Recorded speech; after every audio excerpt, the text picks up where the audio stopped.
Yo, what up, guys? Today we're gonna talk about Niner football. We might just, eventually move over to boxing. But look, man, me and Drew, we're big 49er fans. And this year, the Niners, What's up? and especially as a fan watching these guys play, we're losing a lot of close games, right? Um, Baseball is my favorite sport. And when I was growing up, I was watching a lot of times the Giants. We kind of sucked. We had amazing players like Jason Smith, Omar Vizquel, Barry Bonds. We had Jeff Kent, Rich Aurelio. We had a lot of really good players, but we could not win the World Series. And then we started having Bruce Bochy, and there was this term called torture baseball. And the Giants, for those that watch baseball, the San Francisco Giants, we would not score a lot of runs. We did not have a lot of big hitters. We did not have a lot of home run hitters. What we did have was situational hitters and situational moments. It's called playing small ball, where hard ball, long ball is home runs, essentially, right? Triples and doubles. Well, the Giants, it was like singles, stealing bases, right? Maybe one home run here, and we would essentially win these games 2-1, 1-0, 3-2, torture, nail biting performances and events. We relied a lot on our starting pitching. We had amazing pitchers and we had closers, and that's how we would have these. There was guys like Fear the Beard, Brian Wilson. There was Tim Lincecum, Madison Bumgarner, Ryan Vogelsong, Matt Cain, and then we had, in my opinion, the best catcher, Buster Posey, and they would essentially call perfect to minimal games. Like we wouldn't allow a lot of hits, and we ended up winning 3 World Series in essentially 5 to 6 years. Now, when I look at the San Francisco 49ers, this year has been that experience all over, torture football, where almost all of these games are extremely close, but we, on the other hand, cannot close these games so we can seal the victory, right? So there's a lot of panic. There's a lot of, I don't know, the morale is low. And it's very hard to watch these games because if you see the score 10-7, 7-0, going 7-6, 10-13 in halftime, you just kind of know this year the ball isn't bouncing our way. The sport of football is supposedly a game of inches, but there's so many plays and so many moments that we can either change the momentum for us to win or close it or keep it close. But that ball and that momentum, it just feels like it's continuing to wane from us. And we find ourselves on the losing end. Anyway, so going back, me and Drew are big 49er fans, so we're going to talk football. Look, Adrian, Drew, we don't talk too much about football often here. It's mainly boxing. But I'm not the biggest Kyle Shanahan fan, right? I've never really liked him essentially since we drafted him for the 49ers, right? We picked him up from the Atlanta Falcons because he blew a 28-3 halftime lead in the Super Bowl against the Patriots.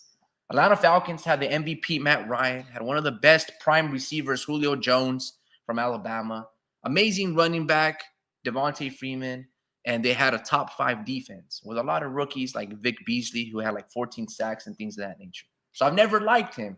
And I've never liked Kyle, and you can say I never really gave him a good, fair shake, mainly because as a 49er fan, 15 years of my life, we sucked. We were horrible. And here came this coach from Stanford named Jim Harbaugh. And with that same team that we had, the same players that we sucked, we knew as a fan that these guys are studs. Frank Gore, Patrick Willis, our defense, with Mike Singletary, Vernon Davis, we knew we were that team. We were good. We just needed to learn how to win. And eventually, this coach from Stanford, Jim Harbaugh, he taught those players how to win, how to close, how to become winners. And it was so refreshing to me. Then I was thinking to myself, we finally got our guy. I'll stop yourself right there. How did Jim Harbaugh teach these guys how to win? Oh, man, that's a great question. And okay. Because you got one guy. I don't really know. because there were so many pieces. It first started with I'm gonna say his passion, bro. When I look at the Detroit Lions, we've known for a really long time that these guys they have some really good players. Calvin Megatron Johnson, Matthew Stafford, the list goes on. Like these guys can win. And Dan Campbell, what Dan Campbell is for the Detroit Lions, that's what Jim Harbaugh was for the 49ers. It's a series of factors, but I'm going to say their passion, bro.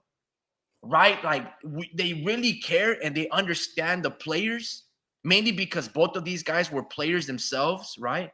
Jim Harbaugh was a quarterback for Chicago and I believe the Indianapolis Colts. Dan Campbell was a tight end. I forgot for what team, possibly even the Lions himself. So these guys, they know what it takes to play the game, the pressure, and to really make this game very simple, but more importantly, enjoyable. And I think that's how he taught those players how to win. And it started with him keeping and interviewing and taking out to lunch Alex Smith. And he said, bro, you're my guy. You are my guy. We are going to win. And he made the game so fun for Alex Smith and simple, right? Because when Alex Smith joined the league, he was 20 years old. He was his quarterback from either Utah or Iowa. Where did he come from, Drew? Utah. Okay. He was like one of the number one quarterbacks up there with Aaron Rodgers.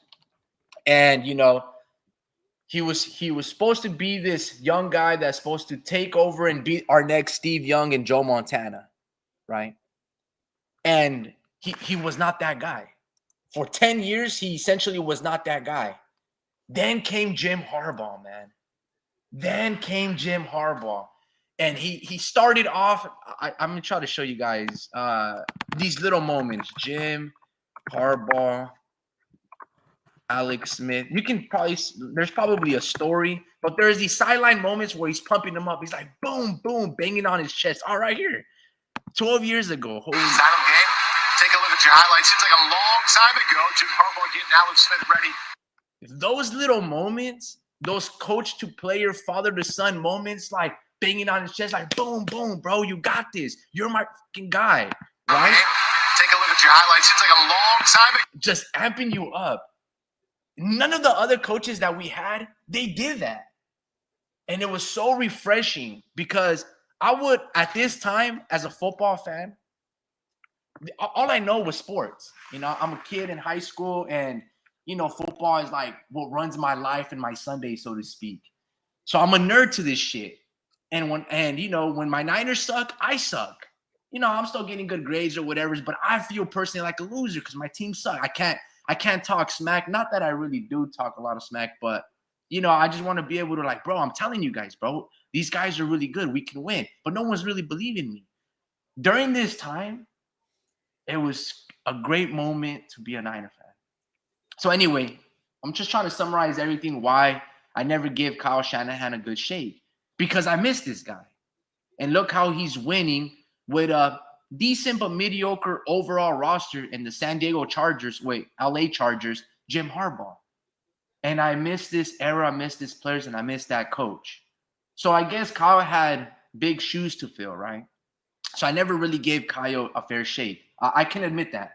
Because when I look at it right now, and I'm watching these Niners suck and not be able to close this year, it reminds me of torture baseball. It's torturous, right? It feels like I'm inflicting punishment upon myself watching a fantastic roster, $1 billion roster, $1 billion team, and you maybe start to question yourself, has our window closed? Have these players lost faith in Kyle Shanahan? Why can't we win like the Chiefs are winning? We have a way better roster than the Chiefs up and down the thing, but they're sitting nice and pretty, let's say 9-2, and we're 5-6. And I'm thinking to myself, bro, what the fuck is going on here? So explain to me, Drew, before, I have my point of view, what the hell is going on with this year's 49ers team? I mean, this year, bro, like we're just trying to see what we can build off of from this season. uh, now you're talking about, like Jim Harbaugh and then all this other stuff, but like one thing that they understand when they both came in the building is that uh, defense wins championships. Uh, Now you have your Trent Dilfers, you have your Nick Foles, you have your Brad Johnsons.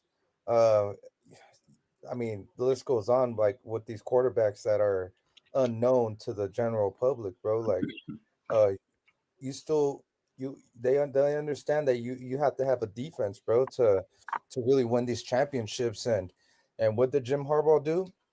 He got talent and built that roster up. Like we went to three straight NFC championship titles, and that's not an easy feat, you know. Yeah. One thing that one thing that Kyle Shanahan can say that very few people can, or very few coaches can say, is he took two different quarterbacks with the same system to the Super Bowl. You know, and I feel like the both quarterbacks are having some type of issue, but I feel like uh, what Jimmy Garoppolo, right? Because that was his first successful quarterback under his belt, and what Jimmy Garoppolo did was pressure the Niners to really sign him. Um, he made a name for himself with five straight wins, um, with really, with against teams that were really trying to move up in the NFL draft, right? And that right there, uh, it was a gamble because the following season we ended up going to the Super Bowl. Oh no, I think it's 2 years after that because he got injured or something like that. But it's get it as time goes on, bro. I'm like losing track of what seasons, you know, like the whole timeline, But uh, that's what they understood, bro. And what the difference between Kyle and Jim is that all this talent that we have going on is organic. We drafted these guys. We Right. didn't we didn't have to pay extra money for all this stuff. So one thing I am worried about, Does that matter though?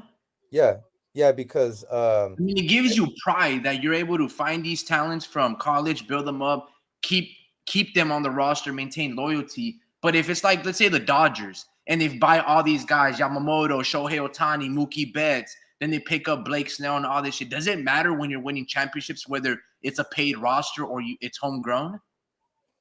uh It doesn't matter at the end, right? yeah, I mean it doesn't matter, but this is the thing though, like Kyle Shanahan, he is looking at the probabilities. He's looking at the percentages and like the odds and all that, so he's taking that information and playing it to his advantage. And one thing that he learned is keeping guys fresh, and he knows his team well enough to say, hey, like we don't our offense cannot score any points right now. Not in the red zone. We can't get no separation. I like Juwan Jennings, but a lot of his catches are wide open catches, or they're like 50-50 balls, which is a good thing, and it's a blessing in disguise, because he they're risky.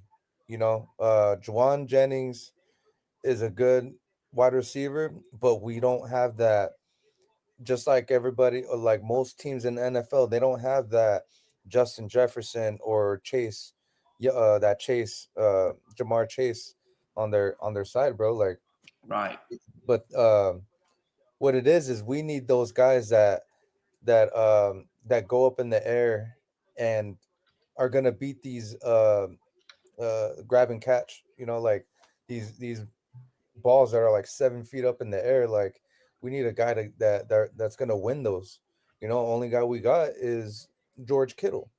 And it's all balanced. Like not every team is blessed with a good defense and a solid like offense. We had that last season, which is like a heartbreaker, but we just look at the odds, bro, and we had to now all of a sudden look at Fred Warner. He's saying my back hurt. I don't know what specific. I think it's something with his foot, but Yeah, all you of a said sudden, he has like a fractured bones in his ankle or some shit right, like. and all of a sudden, he got that. Now he wants to complain about it. I'm not saying he's like weak or anything like that. I'm just saying, like, it's a game, like it's all like a game plan, bro. Like they have to save their bodies, bro. Like they're probably tired, bro. Like they played. I don't know how many games we're in, but I think we're going into either week 12 or week 13. I so think this that's a is lot week of 13, by the way. yeah, that's a lot of weeks. That's a lot of wear and tear on the body, and Why do you think Fred said that? because they're thinking about tanking. Um, why is he Or gonna or, take or all the, he's why yeah, is he yeah. gonna take all the load if we're not gonna if we're always gonna be on the field because we can't get first downs, like honestly, it's like your offense helps your defense in so many ways. They keep you on the sidelines. They keep you fresh. Now, if that's not going to be the case this Sunday, um, and we're not going to be making first downs, like we have to say conserve our bodies, bro. Like we still have key pieces. This is different, is what I'm trying to say, than Jim Harbaugh. I think that was like that was like man, I don't want to say call it luck, but that we definitely had some pieces, right? Um, but it's just one of those things where a lot of like we're better, the foundation is stronger this time around. Just because we have the building blocks and we're able to adapt. We're able to adapt and we're able to see what talent, we need, what we can cut off, um, and we get to keep our talent. Like I feel like we're not gonna pay uh Brock Purdy as much as we want to. Like honestly, I still want him as a quarterback. We just needed a better defense. And we just need a better wide receiver. I prefer somebody else than Brandon Ayuk, but I'll take Ayuk. But Or you're gonna have to keep him because you already paid him. yeah, or well, I'll keep him and trade Debo for a lineman. Like All right. let's boost up this. Let's get a new center. So John Feliciano, he found out that he can't come back this season, and he was actually gonna make a push to make the season. I guarantee you, he was gonna be healthy enough if we were gonna go to the playoffs, or if So we let were.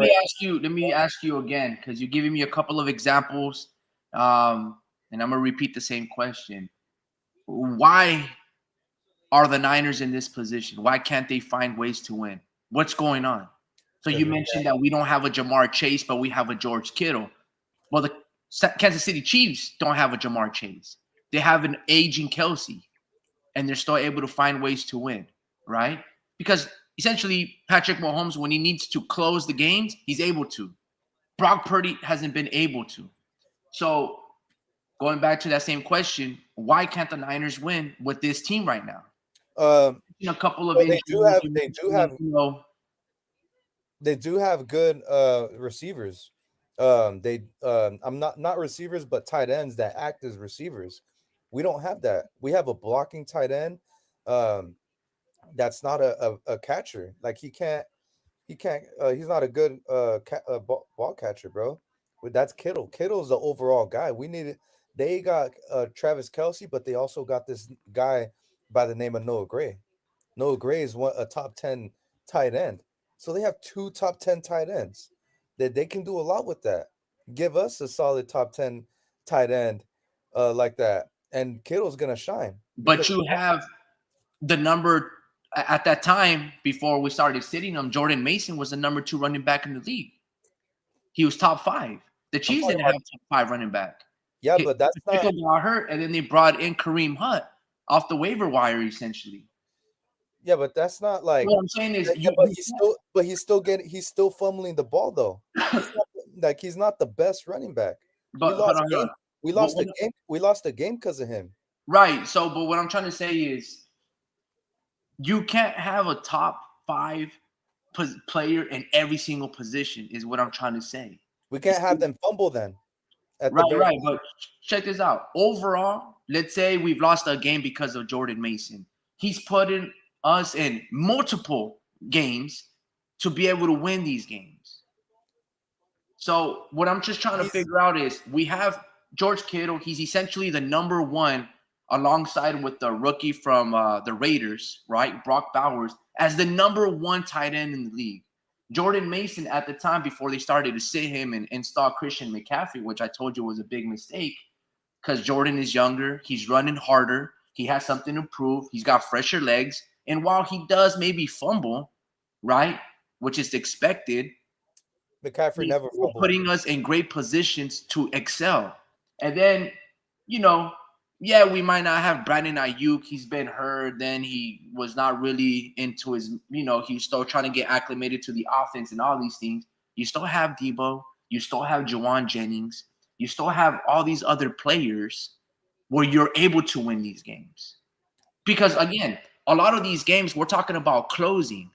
You see, you're trying to tell me, like, okay, like, we're hurt, but we're not losing these games because we're hurt. Because the same players that are on the roster, the same players that are on this team were losing by less than a touchdown. Scratch the Green Bay and the Chiefs game, right? You scratch those two games, every single game we've lost is probably under a touchdown and less. You know? So we're still running the ball very effectively, right? Almost 180 to 100 yards per game. Brock Purdy is struggling, right? Vince, salute to you, Vince. We haven't seen you in a minute, brother. I mean, we got to talk more, maybe more Niner football so you can get you out here. Vince says, is Purdy worth paying a max contract? Let's start off with that one. Do you think he's worth I was going to say something right now, but never mind.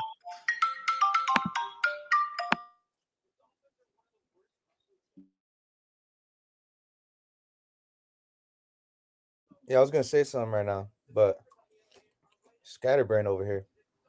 Yeah. No, you're good, bro. Go ahead. Go ahead, bro. Is Brock Purdy worth paying max contract? Nah.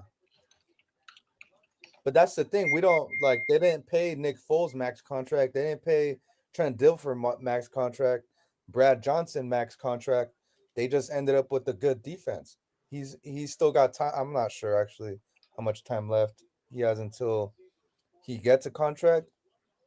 But we're definitely going to be in the free agency market if we can get somebody that's an obvious choice. Like we were talking, just give me a game manager. I'll take that again. Just give me. Is Brock Purdy? Let me ask you this: Is Brock Purdy not better than Dak Prescott? Is he not better than Dak Prescott? Is Brock Purdy better than Dak Prescott?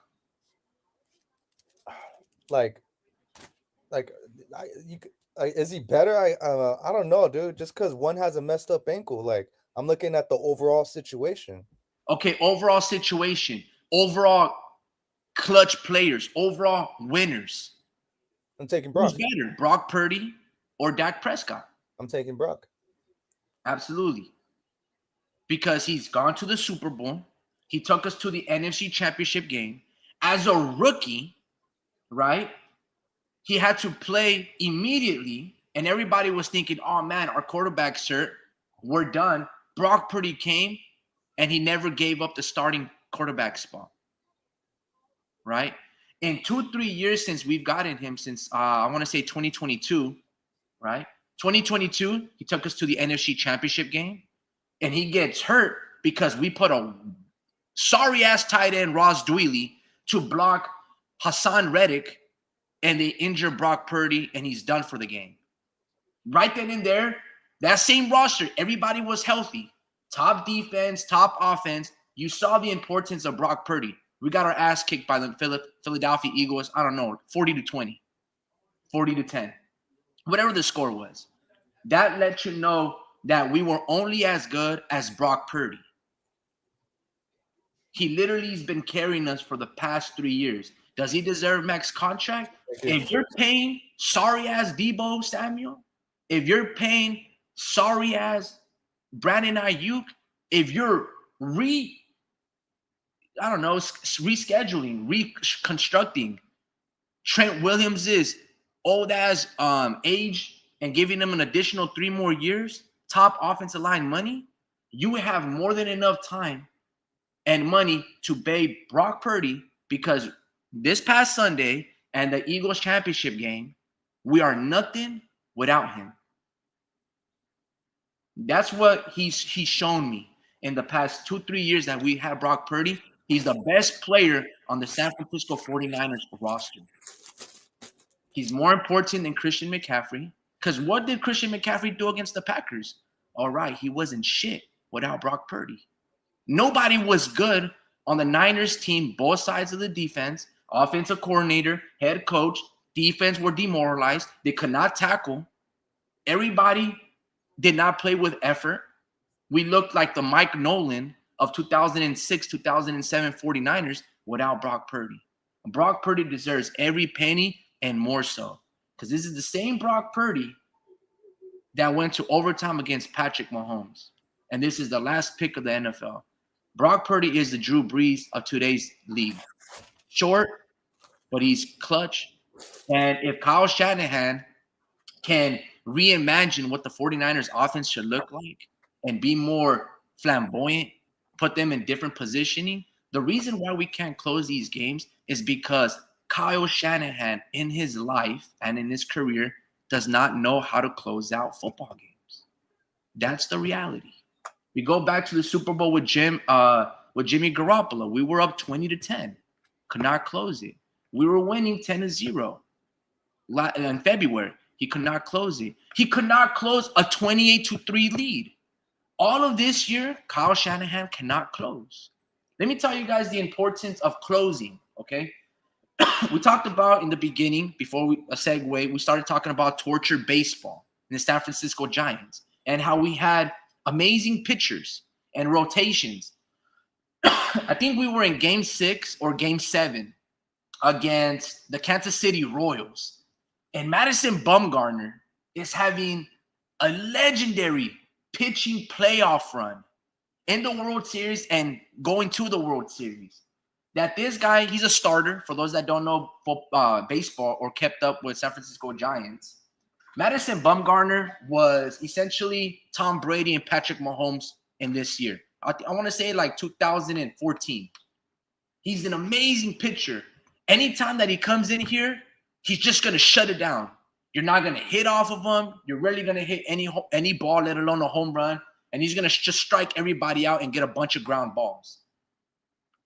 Bruce Bochy makes a very interesting decision, and he takes out what are our closers or specialists. Specialists, think about it like a field goal kicker, that you go in there like Adam Vinatieri or, the Chiefs kicker, I forgot his name, or, Robbie Gould, and you put them in these clutch moments and they just nail those 3-pointers and you win the fucking football game. Well, this is what Madison Bumgarner is. He's put into this position to close out for 3-4 innings against the Kansas City Royals, and he gets the job done. Boom. This guy becomes World Series champion, World Series MVP. That's what Kyle Shanahan needs. And this year, we haven't gotten it. We haven't gotten it because he's not putting Debo as a wide back. He's having Debo actually try to run routes, and he is not a great route runner. Runner. He's just horrible. He's a wide back, so put him in that hybrid position. Kyle Shanahan refuses to. So I know you talked about early, Drew. Excuse me. You talked about how, man, give me Ayuk, but trade me Debo Samuel. Well, if you're the 49ers right now, you're Kyle Shanahan and John Lynch, what do you think you're going to get in return for Debo Samuel right now? A team is probably going to give you a 4th rounder. Because you're looking at this year and you're looking at his levels of productivity, and he hasn't done shit because Kyle is not getting him involved. So if you want to trade Debo, this is not the year to do it. No, but this is the thing. It doesn't have to be just Debo. It can be a trade package. It can be more than just one. It can be a 3-way trade. Like, there's so many ways to go about this. And there's so many ways to get out of it because there's other teams that have other needs that need a Debo. We need other elements in our offensive game, in our offensive scheme, to actually be able to make certain plays happen. Juwan Jennings gives us that element. But to play devil's advocate, what if we can get a Juwan Jennings 2.0 for cheaper? And then We do. His name is Brock Purdy. I mean, not Brock Purdy. His name is old boy Pretty Ricky. What's his name? well, he's not Ricky he's Pearsall. well, he's not panning out. He's not getting open. He's not, so I don't think he's that guy.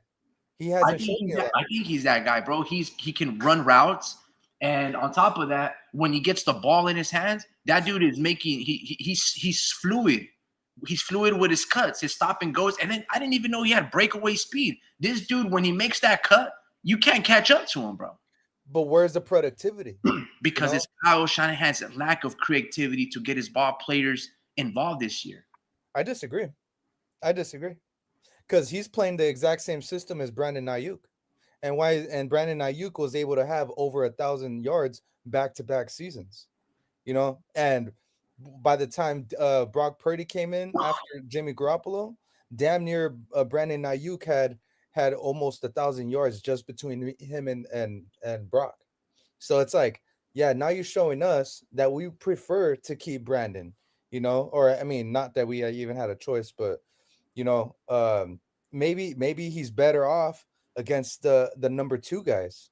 Not saying that he's a bad wide receiver, but maybe he's getting they're looking at Debo and they're saying our number 2 guy can take him. Let's just switch the number 1 guy to Ricky, and you know what, we can do it. But it's just we need different elements in our game, and it's not allowing us to do it. And it might be because maybe we need a guy that can just stay in the pocket a lot longer, that doesn't have to move around because he's so short. We have to explore all options, bro. Like, improve at any position. I agree. We should keep Brock Purdy. It would piss me off if we get someone lesser than him, but there's only so many guys that I would take over Brock Purdy, right? And it's which ones are available? Is your list of one question before that? Is your list is the list big? Is it over 10 guys, or is it like 5 QBs that you would take over him? Over Brock Purdy? Yeah. His age, free agent or non-free agent. This players, this system, experience with Kyle Shanahan.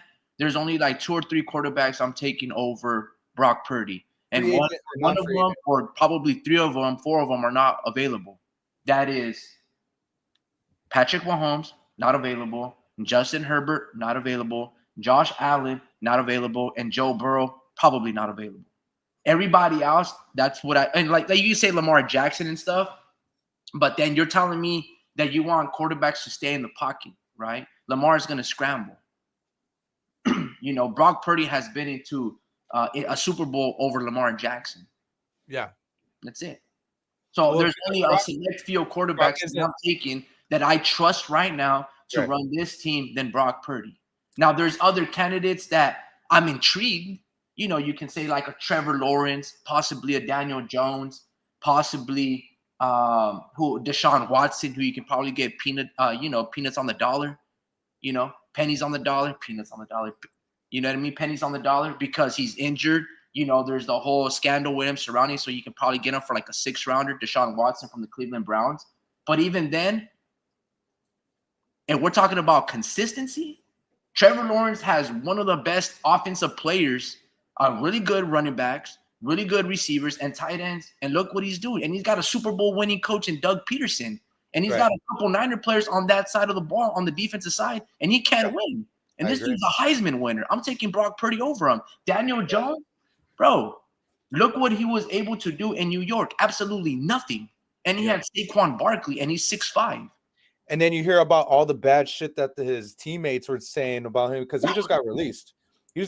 But I was thinking, like, I wonder how good he would do. But then you're starting to see, like, his teammates turn on him, like, man, fuck that guy. Like, he's not a team guy. And you look at his numbers, they weren't even that crazy, man. It's just like he asked for a release, like he's like the shit or something, So this is a bad character look on him. So it makes me not want him, I could be wrong, and I might have read this, but supposedly they dropped the playbook at a Goodwill. Was that this Jones? Was that Daniel Jones? No, I don't think so. Okay, supposedly some player got let go, and they found a playbook at Goodwill. I don't know if it was this Daniel Jones or I was watching the nightcap with Shannon and what's his name, Chad Ochocinco, and they were talking about it, but I don't know who it was. I couldn't really hear them, man. I was on the go. I had it on my AirPods, so. But look, like I said, there's only a select few quarterbacks that I'm willing to start over Brock Purdy. And Brock Purdy's essentially better than almost all of them. Good point. I'm not even gonna lie to you, man. Look at Josh Allen, right? From the Buffalo Bills. Excuse me. He has a Stephon Diggs, he had a Gabe Davis, he has all of these weapons, and he's 6'5" himself, and he himself can't even beat Patrick Mahomes. You get what I'm saying? So it's not easy for Brock Purdy to beat Patrick Mahomes. But damn, girl, we've been very close. This is what I'm going to say, man. You definitely make Brock Purdy your priority because I gave you guys the NFC Championship game and this game against the Green Bay Packers as just two modern references to understand that Brock Purdy is the most important player on the San Francisco 49ers team. He's more important than Trent Williams. Yeah. Right? He's more important than Christian McCaffrey. He's more important than Brandon Ayuk and all of these players and our defense. That's how important. Without all of those, without Brock Purdy, you get the Green Bay Packers game. You have no commander-in-chief. You have no leadership. We have a horrible offensive line. And the only reason why we're even this close or can even throw the ball is because essentially Brock Purdy can extend plays with his legs. Now, I will say this. This game that we had, I think, Sunday night against the Green Bay Packers was it Sunday night? Yeah, huh? Yeah. It was a bit misleading. Now, the score, let's just say, was 38-10 or 38-15 or 17. Whatever the final score was, the score was extremely misleading because there was a couple of plays, and they're borderline maybe fouls. They can sometimes get called or sometimes not. But there was a lot of calls early on in this game that demoralized the San Francisco 49ers. Now, I'm not going to make any excuses. We can't tackle. We got our ass kicked, period. But there was a lot of penalties that these refs were calling on the 49ers that had they gone, quote unquote, our way, this score right here, 17-7, right here in the third quarter, it's probably 17-14. Maybe it's tied up, right? Deebo Samuel does a kickoff return or a punt return, takes it basically to the 10-yard line. It gets called off I guess, a holding call. And it didn't really look like a holding call. Then there was this interception right here where Brandon Allen throws it right to Deebo Samuel, goes through his hands, and this guy picks it off, the safety. Fucking Deebo. We're at their 30. If Deebo Samuel catches that ball, we're at our own 30, scoring a touchdown, possibly. It's McKinney again. Instead, Xavier McKinney blocks. Down the sideline he goes. Instead, he returns it 50 yards to the Green Bay Packers 30-yard line. Then we get a sack. And then there's an defensive pass interference. Right? That, it's defensive. I mean, and we're talking about the Jim Harbaugh era. That's just good defense. Because we saw Richard Sherman almost his whole career always, take down the lead hand of the wide receiver. They're challenging and hand fighting. Nowadays, you can't hand fight. So Rolando Green, a rookie, gets called for defensive pass interference in the 1-yard line. And then they end up scoring a touchdown 24-7 when it was like 3rd and 10 or 3rd and 15 because Leonard Floyd ended up getting a sack. So again, I'm not trying to make excuses. I'm just saying this game was a little close at one point, and then it just deviated from us. Kind of like the Niners versus the Chiefs, right? The score was extremely close, and then there was this run that Patrick Mahomes had, and then that demoralized our whole defense. We couldn't get nothing rolling on the offense, and then it just became like 30-10. All right? So all I'm trying to say is this. When I look at this game, this season for the 49ers, we're not losing these games because we're injured, okay? We're not winning these games because just like always, Kyle Shanahan, even more so this year, has lost creativity. maybe he needs to go for it more often than not on fourth downs. Kind of like Dan Campbell. Sometimes you just have to reinvent the wheel, start from zero, and just understand, okay, dude, maybe I sit Fred Warner, maybe I sit Christian McCaffrey, maybe I sit Debo, and I put these other players like Ronnie Bell and let these young players shine. And then I can bring in the fourth quarter while my best players are fresh, then have them close the fourth quarter, but it's essentially their first quarter. They're fresh. They haven't been getting hit. Because you guys have to understand, going back to Fred Warner and why I asked you why Fred Warner would say after 13 weeks that, after 7 weeks that he's been dealing with, I don't know, ankle fragments and bone chips on his ankles, right? And I think the reason why he said that is, to your point, he's like, are we going to make a push for it? Or should I just have surgery and already look for next year? Like, it's almost like a testament to like the coaches. And he's kind of like thinking to himself, like, damn, bro, I'm playing out here hurt. I'm not playing to my fullest. This might be a lost year. So should I already take time right now to recover? Get healthy, eat healthy, strengthen my body for the next season, and have my guy Dre Greenlaw and all of these players come back. I think that's why because I think Fred is wondering himself, like, bro, like, this year might be gone. A lot of the close games that haven't gone our way. We're still 1 or 2 games behind first place, which is crazy. But realistically, I believe the Niners will make the playoffs. I believe we'll find ways to win these games because Kyle will have moments. And I think we'll be able to close 3 or 4 of these games and win them. How do you think we're going to make it? Winning the division? Yeah, it'll be winning the division. But just because we win the division, I'm going to be completely honest with you. We will be eliminated early on. We will not make it. We're going to make it. Run. You just said we're going to make it. No. I'm saying that we'll make playoffs, but we're not going to have a deep playoff run. We'll probably be one and done. You know what I mean? You realize? The way I look at it is this. We'll win because our division, they're struggling as well, but they're supposed to be struggling, right? The Rams have good young players, and the defense is young, extremely young. They're going to get better, but their defense is extremely young, and they're only winning because of the offense. Sean McVay, Matthew Stafford, you can never count them out. The Arizona Cardinals, they're winning because they believe and because the Niners have sucked this year. That if we were actually winning our games, we'll probably be 9-2 and they're 5-6, and they're thinking, damn, we're 4 games behind first place. We're not going to win our division or go. They're probably thinking we might have a chance to make wild card, the Cardinals.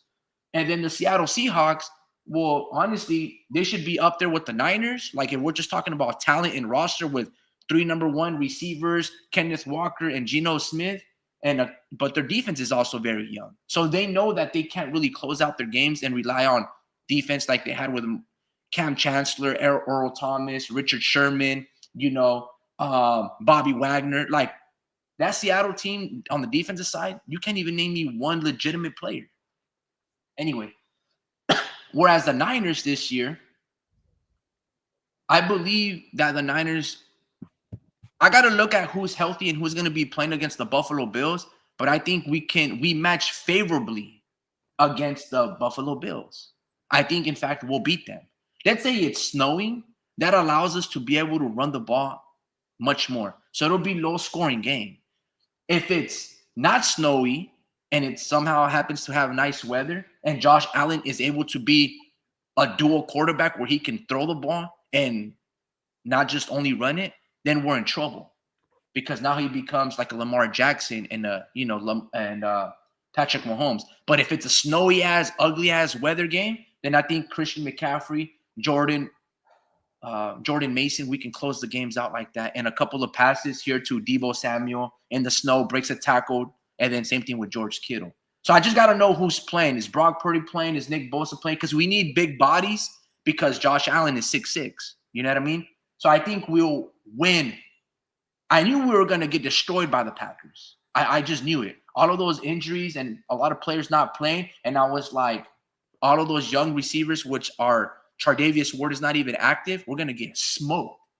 But against the Josh Allen and the Buffalo Bills, I don't see that. I think we'll beat them. And then funny thing is, I think we'll beat the Bills, but I think we'll lose to the Bears. Yeah. I just don't know why, but I that's kind of what I see. And then I think we'll beat the Rams, and then we'll beat Seattle and the Cardinals. And that's how we win the division, by winning those divisional games. That's just the way I see, and that's how the Niners make the playoffs. We're not playing Seattle anymore. Say again? We're not playing Seattle anymore. Oh shit, we already played them twice? Yeah. Shit, you might be right, man. Bro, so you got to look at the schedule, and you have to look at the opponent's schedule, and then you're gonna be like, "Fuck!" Like, all the hard teams that the Cardinals that we have to play, later, like in the next, the remaining of the season, they already went through that in the beginning of the season. Matter of fact, Cardinals beat a really good team in who the fuck did they beat? They didn't beat no one. I'm looking at the schedule right now. They beat us. They just have a good schedule. I mean, they just have a good record, bro. They still. Oh fuck, never mind. I'm looking at our schedule. My bad. I'm stupid. Nah, you're good. The only team that they beat was the Chargers, I think. Nah, like they beat. Oh no, they almost beat Buffalo and they almost beat Detroit, and they almost beat Buffalo and almost beat Detroit. But they beat Chicago and they beat the Chargers. So I think. Yeah, the Chargers was a horrible game, bro. I think there was only one touchdown, and the rest were all field goals from both teams, respectively. Right, and this is the thing. It was just since I'm looking at the schedule right now, the Cardinals got Minnesota and Seattle, and then Seattle got obviously the Cardinals. Oh no, my bad. The Jets and then the Cardinals. So next game, bro, like the to keep it simple, if we lose the next two games, we're mathematically done. That's it. All Arizona, Seattle, if they win next week, and then we lose, and then we lose the next two because they play each other. So the week after that, so one of them's gonna win. After that, we're done. Mathematically, if we lose this game right here, we're done. And you know how I know we're done? Is if Brandon Allen starts this weekend, we are going to sit all of our guys, including Fred Warner. We're going to sit Fred Warner, and then we're going to fucking, which is kind of dumb. I mean, because we're going to put in Dre Greenlaw, So it's like, why would we just swap them like that and just have them stress, Why not just have them both on the field at the same time or not at all? So yeah. What's up with Joshua Dobbs, bro? Who's that? What do you mean? He's our number 2 quarterback. Oh, that guy. I don't know. That's NASA boy, bro. That's from NASA. Yeah, nah, dude. It's just like this. Like we're like, to keep it simple, we're like, if we lose next week, like it's like 0% chance, bro.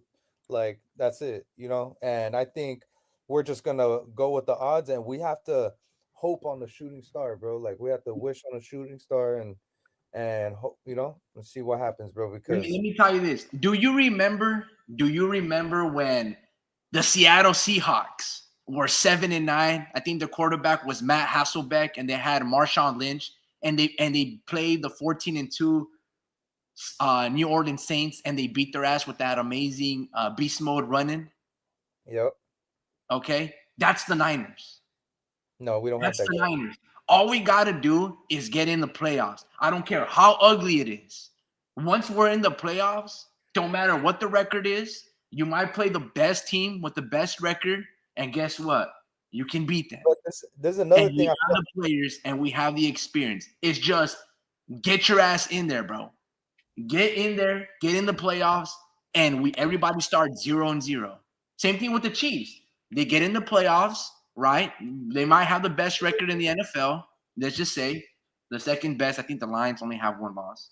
So the Chiefs in the AFC, let's say just theoretically speaking, it might be true. They have the best record on the AFC. They get in there, they might just get their ass beat by, let's say, the Pittsburgh Steelers. So that's all I'm saying is just all the Niners have to do is get in there. You have the Debo, you have George Kittle, you have Christian McCaffrey that can be your Marshawn Lynch, what Seattle was when they had that amazing beastquake run against the Saints, and that's what can happen. That's what can happen, and they can make a deep playoff push. But all it does is start with one. Start with the Bills. Now, again, it's easier said than done because this year has not been our year. We don't have mojo. We don't have style. We don't have swagger. We don't believe that we can do these things. We've been saying all it takes is one, and we'll find that momentum. That's what you guys been telling me, right? I remember when we had this conversation at the beginning of the year. You're like, yeah, man, I'm not really too worried because we expected this. The Niners are injured. I was saying the same thing too. But it's that time now of the year where you have to figure out this is a new team, this is our new identity, and we got to put our shit together and we got to fucking grind. We got to win. But this isn't the time. Way somehow. This isn't the time to figure out anything though, because right now it's too late. It's already December football. We have to be ready already, So I don't think like we have the worst record in our division. We not only need to be. We don't not only need to be 2 games up, but by next week, if they win, if Seattle and Arizona wins, we need to be 3 games above them. We need to hope like they need to lose. Like we need help now. We don't control our destiny. And then the Rams have a better divisional record than us, but they have the same record as us. So we have to hope that they lose as well. And not only that, we have to hope that the Rams start to like lose because they're getting healthier. And I'm like, dude, like that's the only way we're gonna get in the playoffs is playoffs. Is through our is through the division, the winning the division. We can't, and that's good enough though. Yeah, I know, but we don't yeah, okay. So I hate being pessimistic, but we'll see, man. Because if no, I hear you, bro. I hear you. But yeah, no, man, maybe you're right. The ship has sailed, and maybe the Niners should tank, and they should just be like, you know what? We don't need to trade no players. We'll keep the same ones that we have because we're gonna have a first rounder. Check this out. We're gonna have a first rounder, second rounder, and we can just keep drafting the positions of depth. We can keep getting offensive linemen, defensive linemen. We're panic right now. See us next year. So Fred, go have surgery. Brock, go fix your collarbone. We're gonna pay you. Debo, fix that pneumonia shit that you have with water in your lungs. Teofimo Lopez status. Go fix your fucking knee. Dre Greenlaw, we're gonna sign you. Just get healthier. This year, don't worry about it, folks. We are, our girlfriend dumped us, right? And we're trying to get her back, and it's not happening this year, right? We got crushed on the Super Bowl.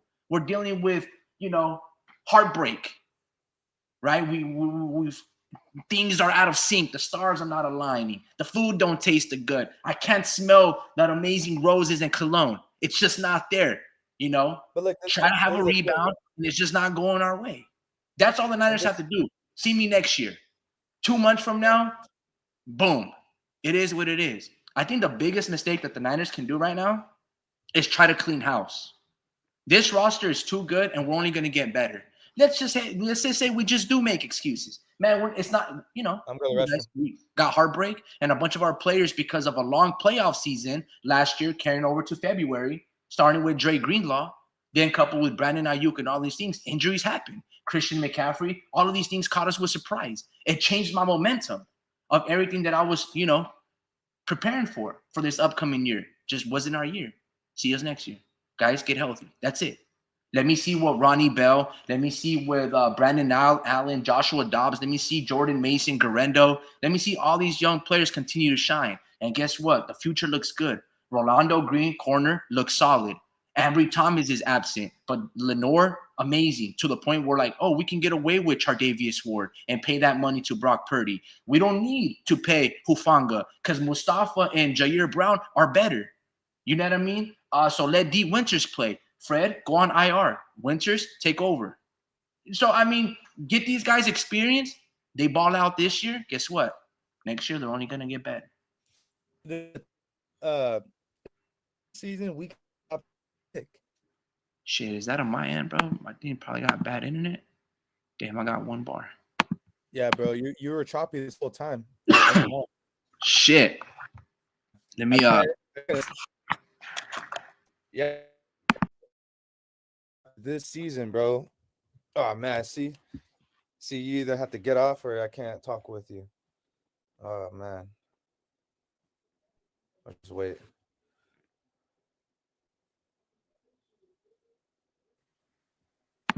You good? Yeah, I'm good. I just reloaded my page because I was like, damn, I got 1 bar. Like after this, we're gonna get a top pick, and we get to trade away Debo for a pick.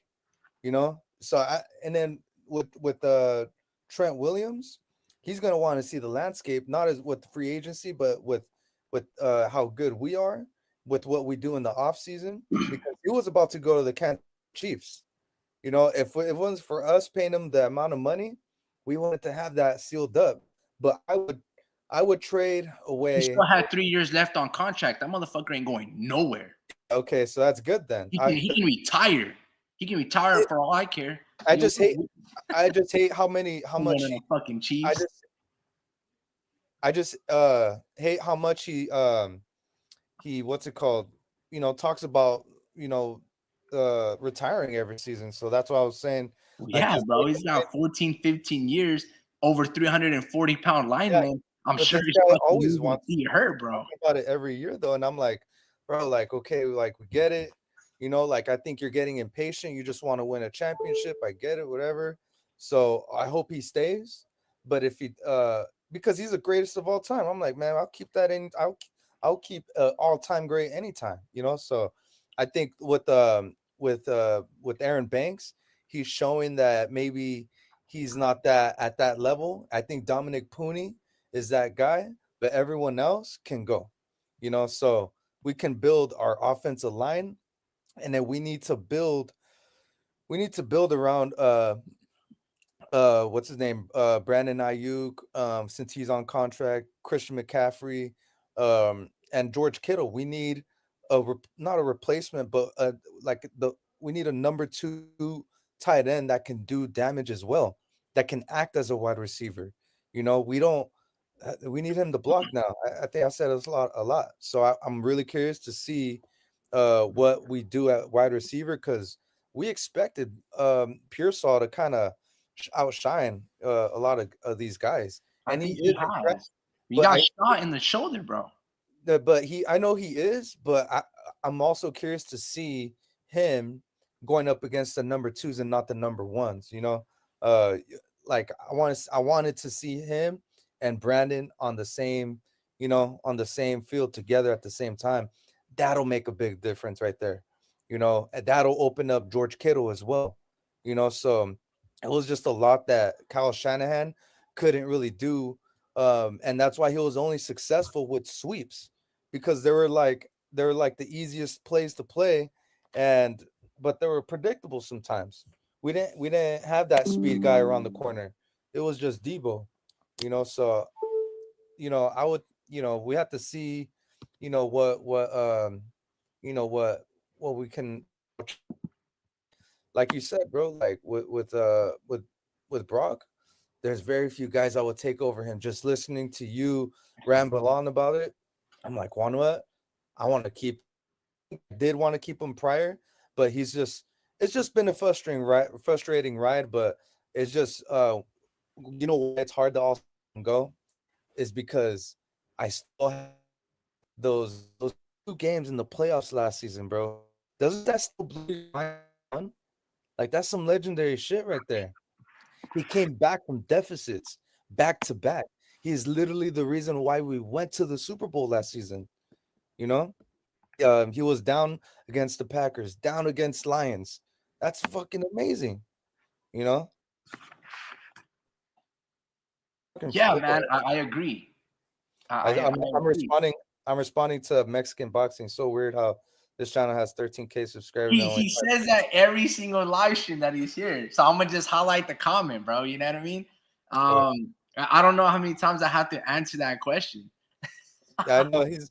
And then it's he the forgets that same question, bro. I'm like having deja vu. It's so he weird. forgets that he forgets that he says it. Actually, let me read a few of these comments because I always read the comments and I haven't. Let me see.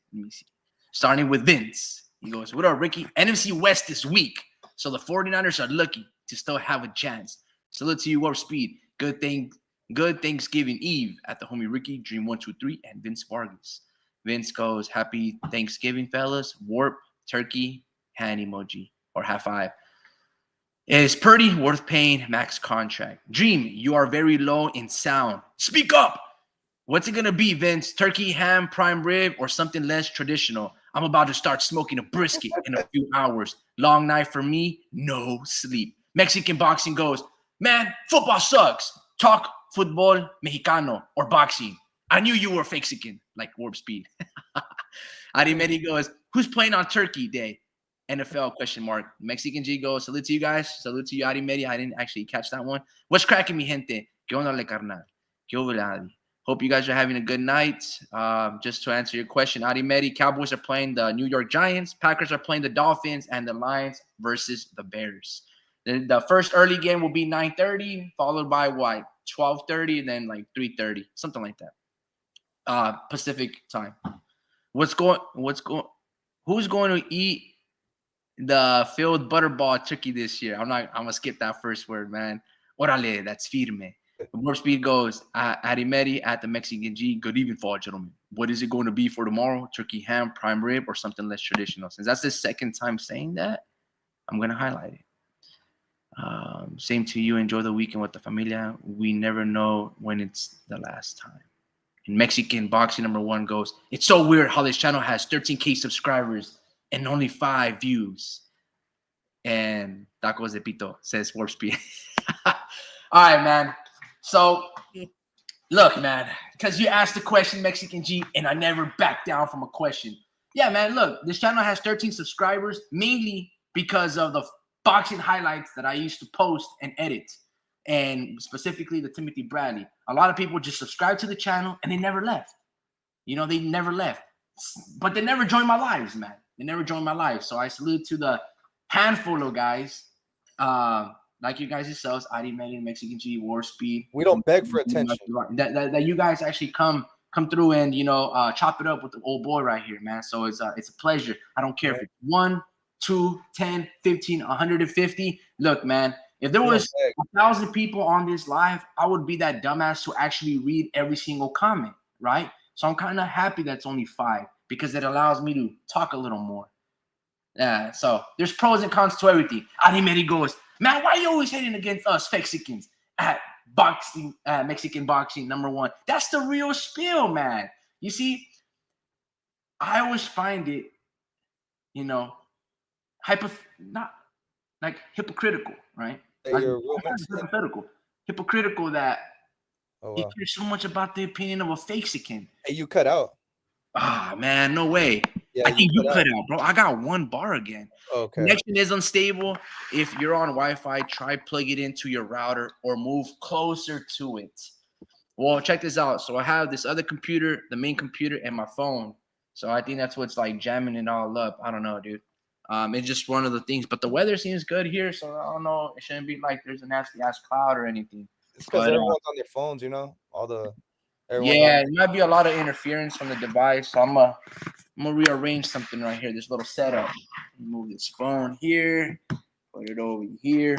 But yeah, something. Look, man, who cares about that question? But I'm gonna highlight it because I still like it. I always find it fucking funny. I was gonna say, there's a lot, that's what makes boxing big is the Mexicans, the Mexican Americans that try to prove that they're real Mexicans, and it just I didn't really get that. It didn't really bother me, someone calling me a fake Mexican, but I think Warp Speed called me that one time. It didn't feel right. It hurt my feelings a little bit. For real? Nah, not really. But I was just like, because he puts exclamation marks on everything. Oh, so I'm like, don't yell at me, bro. But gotcha. Yeah, No, well, I'm gonna tell you this. That notion, to your point, it's very perceptive of you. That notion of people being called Fakexican is the reason why, let's say, norteños and sureños exist. Also, it's the reason why Golden Boy was so successful in his boxing career, because he always had to prove to el Mexicano verdadero from down south in Mexico that he was Mexican. He always had to do that. That was always the narrative when he fought Julio Cesar Chavez Sr. A lot of people wouldn't even point as Oscar De La Hoya as a true Mexican. You know, he's like, oh no, ese es pinche güero, es americano. You know what I mean? Always. And same thing with Fernando Vargas and their buildup and their, you know, for their fight and their promotion. That's what it was. And also think, because, you know, Golden Boy during his time, he had good, you know, looks, you know, childlike looks and stuff. Ricardo Mayorga was like, puñeta, and he like calling them like queer and all these other fucking words. And he always had to prove himself that, nah, bro, I'm not just a pretty boy. I can fucking fight. You see it with Ryan Garcia, a straight up no sabo kid. Guy can't speak Spanish. I don't even know if he can understand it. But the thing is, when he lets his hands go and his left hook, it's reminiscent of the Mexican greats.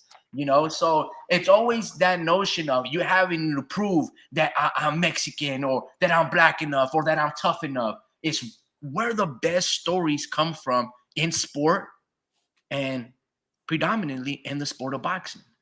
You know, there's always that notion that you have to prove to somebody that you're tough. See, guys, I told you guys that I can bang it out with the strongest ones, X, Y, and Z. Adi Medi, 4 days ago, he was like, he says something very divided, and it really, you know, struck a nerve on the Mexican G when he talked about when a Mexican faces off versus the first black fighter, they get exposed or they lose. I forgot what phrase or word that he used, but it fucking opened up a can of worms, and it was like, what the fuck? And then the Mexican G was like, nah, bro, I never got my ass beat by a black fighter or a black person. It was fucking funny. But that mentality of always having to prove yourselves to something, to somebody, that you're tough enough, that you're a fucking real fighter, or you're Mexican enough, or whatever the case may be.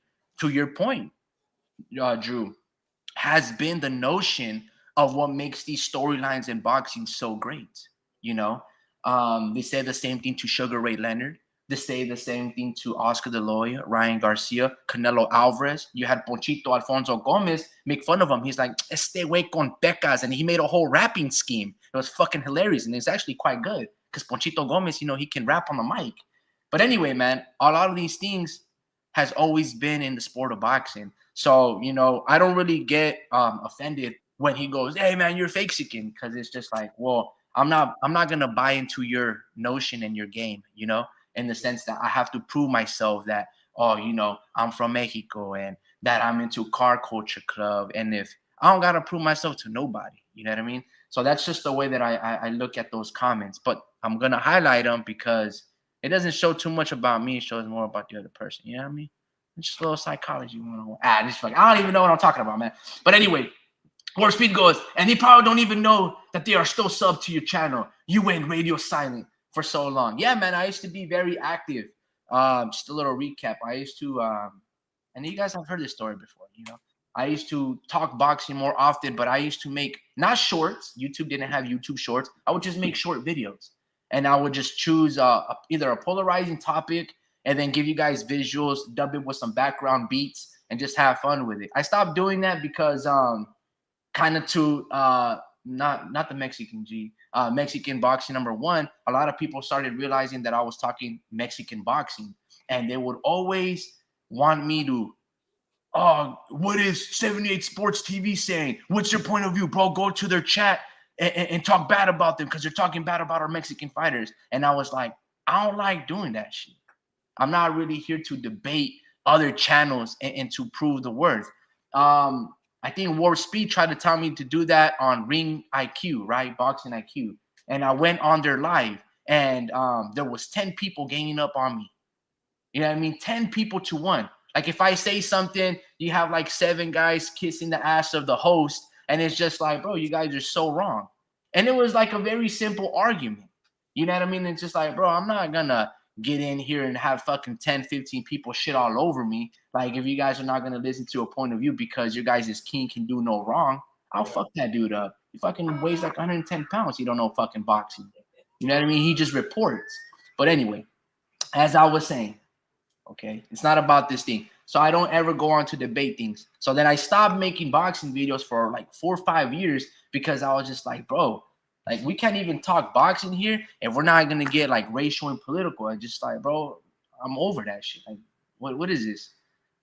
They're basically bringing in prison and street politics into a sport, and I don't like people like that. Just like, nah, bro, you guys are insecure about that shit. That's not gonna fly with me. I'm over here trying to make money, and if I see Andy Ruiz a plus 1,300 against an undefeated black fighter in Anthony Joshua, and I know Andy Ruiz can fight, I'm gonna put some money on Andy Ruiz, right? And if I see Tevin Farmer, who's plus 750, fighting William Zepeda, and I know Tevin Farmer has some boxing skills, I'm trying to make some money while risking a little bit. I'm gonna put it on Tevin Farmer. You get what I'm saying? So I try to look at those bets, and like Dimitri Bivol, if you're giving me that he's gonna outbox Canelo plus 650 by decision against Canelo, I don't just see Mexican versus Mexican. I'm gonna try to get the money lines where I can bet like $20 to win 300. You know, that's what I'm trying to look at. You know, so that's how I look at the sport of boxing. I don't look at it like. Anyway, there's a very interesting fight. I think it's happening this Saturday. His name is Sonny Edwards, that guy that got knocked out by Bam Bam Rodriguez. One of the most satisfactory fights of this year for me. I hate Sonny. Talks a lot of shit. It's like if Clarissa Shields would have We're going to boxing now? Yeah, well, just a little bit. Sonny Edwards is fighting Yafi Gala, or I don't know. Gafai. Fighting Gafai. This guy is a pressure fighter. Now, I think he's an Olympian and a gold medalist. He's going to win. Box from the outside or whatever. But Gafai, if he puts a lot of pressure, like Bam Bam Rodriguez, bro, I think Sonny Edwards can win that fucking fight by knockout. And the knockout odds are plus 1,200. Nah, I disagree. I think the reason I tell you this is because when Sonny Edwards was fighting Bam Bam Rodriguez, he tried to box, but I realized that motherfucker has some power, bro. Sonny Edwards can he can get some knockouts. Yeah, and one of the things that I've known is Muslims are a little chinny. They need to eat. They don't have a lot of fat in their body because they don't really eat like pork and meat and all that stuff, right? They're keeping very like Mediterranean food, like what about Beterbiev? So if Sonny Edwards can, land the Alabama slam of power, bro, he can probably drop and knock out Yafi Goliath, whatever the fuck his name, you know what I mean? Or am I tripping? Yeah, bro, because what about fucking Arthur Beterbiev? Nah, but he's Russian on juice. But he's Muslim. So I don't know. It's just one of those things I think about. Hey, but look, no, to your point, Archer is a bit chinny, bro. You connect on the chin, that fool gets dropped and wobbled. I think it's more of his footing. No. His footing is planted like Canelo. Don't try to do that. No, I'll show you a highlight of this guy taking one straight to the chin. No movement whatsoever. He was there. Didn't move like at all, bro, against fucking Beterbiev. He took that shit straight in the chin and barely even moved like a couple of inches, barely. So I apologize. His name is Galal Yafai. I apologize for not knowing the gentleman's name. But check this out. Sonny Edwards by knockout plus 1,100. If Gafai comes out like he normally tries and he starts to throw a lot of punches like William Camarón Zepeda, I think Sonny Edwards can get a punch in there, bro. Because he was hitting Bam Bam Rodriguez, and Bam Bam he didn't want to box. He wanted to hurt. He wanted to punish. He wanted to get a knockout against Sonny Edwards, right? And Bam brought it, bro. He was taking a punch. I want to say that he got wobbled, but there were some moments where he was like, "Oh shit, this fool, he got some power," and he still kept dogging him out. I think Sonny can get Yafai out of there, bro. It reminds me of Julissa Guzman versus Ramla Ali. I always go back to that one, bro. Love that fight. Fuck yeah, dude. Yeah. Also, guys. Go ahead. Where is it at? Sam Goodman plus 1,000 odds against Naoya Inoue. This is possibly the best fighter in their prime, in their element, and I think younger than Naoya, that has good resume with a victory over Reese Alim. Sam Goodman could potentially beat. Oh wow! Naoya Inoue. I'm You just beat him? throwing it out there. I don't know if it's gonna happen, but I'm just saying. Sam Goodman. Wait, dang, he's fighting on Christmas Eve. That's some bullshit. They don't celebrate it over there. Nah. You might be right. You might But, be right. That's crazy. He beat who'd you just say? Sam Goodman. Yeah, Sam Goodman beat Reese Alim. I Wow, like that- Sam Goodman, bro. He's strong. He's fast. He's got good IQ. The only thing is, I mean, he just got to prove it. He's going to be the bigger man, you know what I mean, than Naoya Inoue. He's a little taller. Obviously, I don't think he's as explosive as him, you know, because, you know, Naoya is amazing fucking talent, bro. That dude is like what I imagine Jorge Linares to be. But I think Sam Goodman's got a really good fucking shot, bro. I think he's got a better shot. I was very impressed with his skills, his punch placement, his explosiveness, and his speed. I just don't know how you gonna react to when Naoya Inoue cracks you, bro. Because Naoya, he's gonna land his punches. Yeah. And he already showed me that he isn't just, you know, a kid pop look fighter. No, he'll fight Nonito Donaire with a broken orbital bone, with a nasty broken cheekbone, and dog it out with a broken hand, and still hurt you and knock you out with winning boxing gloves. So imagine if you put Naoya Inoue with some fucking Cleto Reyes or, you know, no boxing, no life gloves. Naoya Inoue would fucking destroy and disfigure and rearrange people's face, bro. And he's doing it with winning gloves, the ones with a lot of padding just to protect. Bro, that's a bad man. So I sprinkle 10 to win like 100 on Sam Goodman. Shit, what are we talking about here, man? Yeah, bro. So it looks like he's like 19-0 with 8 knockouts. Let's see. Yeah, we'll see. I'm looking at his resume though. So Reese Alim, okay, so he beat TJ Dohoney, which was Inoue's last opponent. Went the distance with him. I need to go back and watch that one. But when you told me Reese Alim, that, you know, that blew a little light bulb in my head. But honestly, Reese Alim don't hit like Inoue, and he's coming from he's a smaller dude, you know. So is he's Naoya. actually Naoya is like from 114. Right. I'm looking at it right now though. That's why. So yeah, it looks like he has fun at 126, but he's mainly a 122 pounder. So that's a good point out. So it looks like he's an Australian fighter. So they don't. You see like a different. You know how certain countries produce, you know, certain that style of fighter.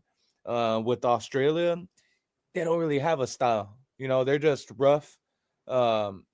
And sometimes it can be technically sound like your battles. But yeah, so I got to see Sam Goodman 20-0. That means he's you know, he tries to go the distance if he can. So he beat Zong Liu. Okay, 19-2 with only 7 knockouts. So yeah, it looks like, honestly, bro, it looks like if you're not hitting that hard, then it's gonna be an issue. You gotta have some kind of power to actually for Inoue to have some kind of respect for you, or else he's just gonna get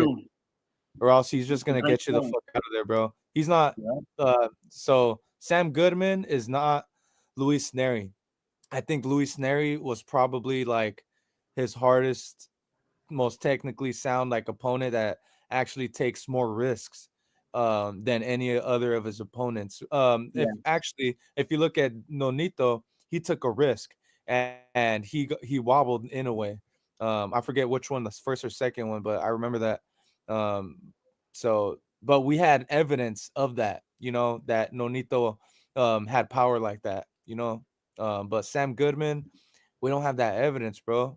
He's only got 8 knockouts, so I envision this as a knockout, bro. Like Inoue's gonna knock him out. No, yeah, that's what the consensus are, you know. And I'm sure that Naoya Inoue is probably going to win and knock out Sam Goodman. I'm just saying those are the type of fights that I look for, and I like Naoya Inoue. You know what I mean? I know that the guy has some skill, but I also know that they can lose. Just like, I put a little bit of money with Israel Madrimov to beat Bud Crawford because I know Bud Crawford can lose. I've seen and I've seen enough that I trust Madrimov's skill that I know he's not just gonna get knocked out in one round. I know enough of Sam Goodman that he's there to win. Like I knew about George Kambosos versus Teofimo. I just didn't put money on that because I was like, you look like shit against Mickey Bay, bro. And you probably lost that fight. But then if you look at all of these other factors, Teofimo is postponing fights.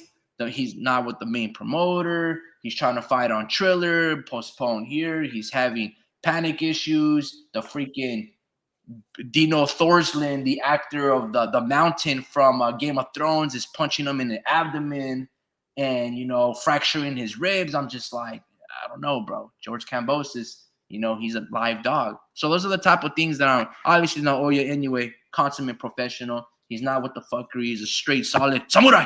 And, he's doing what he's got to do. So, but yeah, man, it's going to be very interesting. Going back to the comments, just because we're supposed to talk Niner football here. And he's talking about, let's see. He goes, I'm on a Nokia. The Mexican G goes, a Nokia? Really?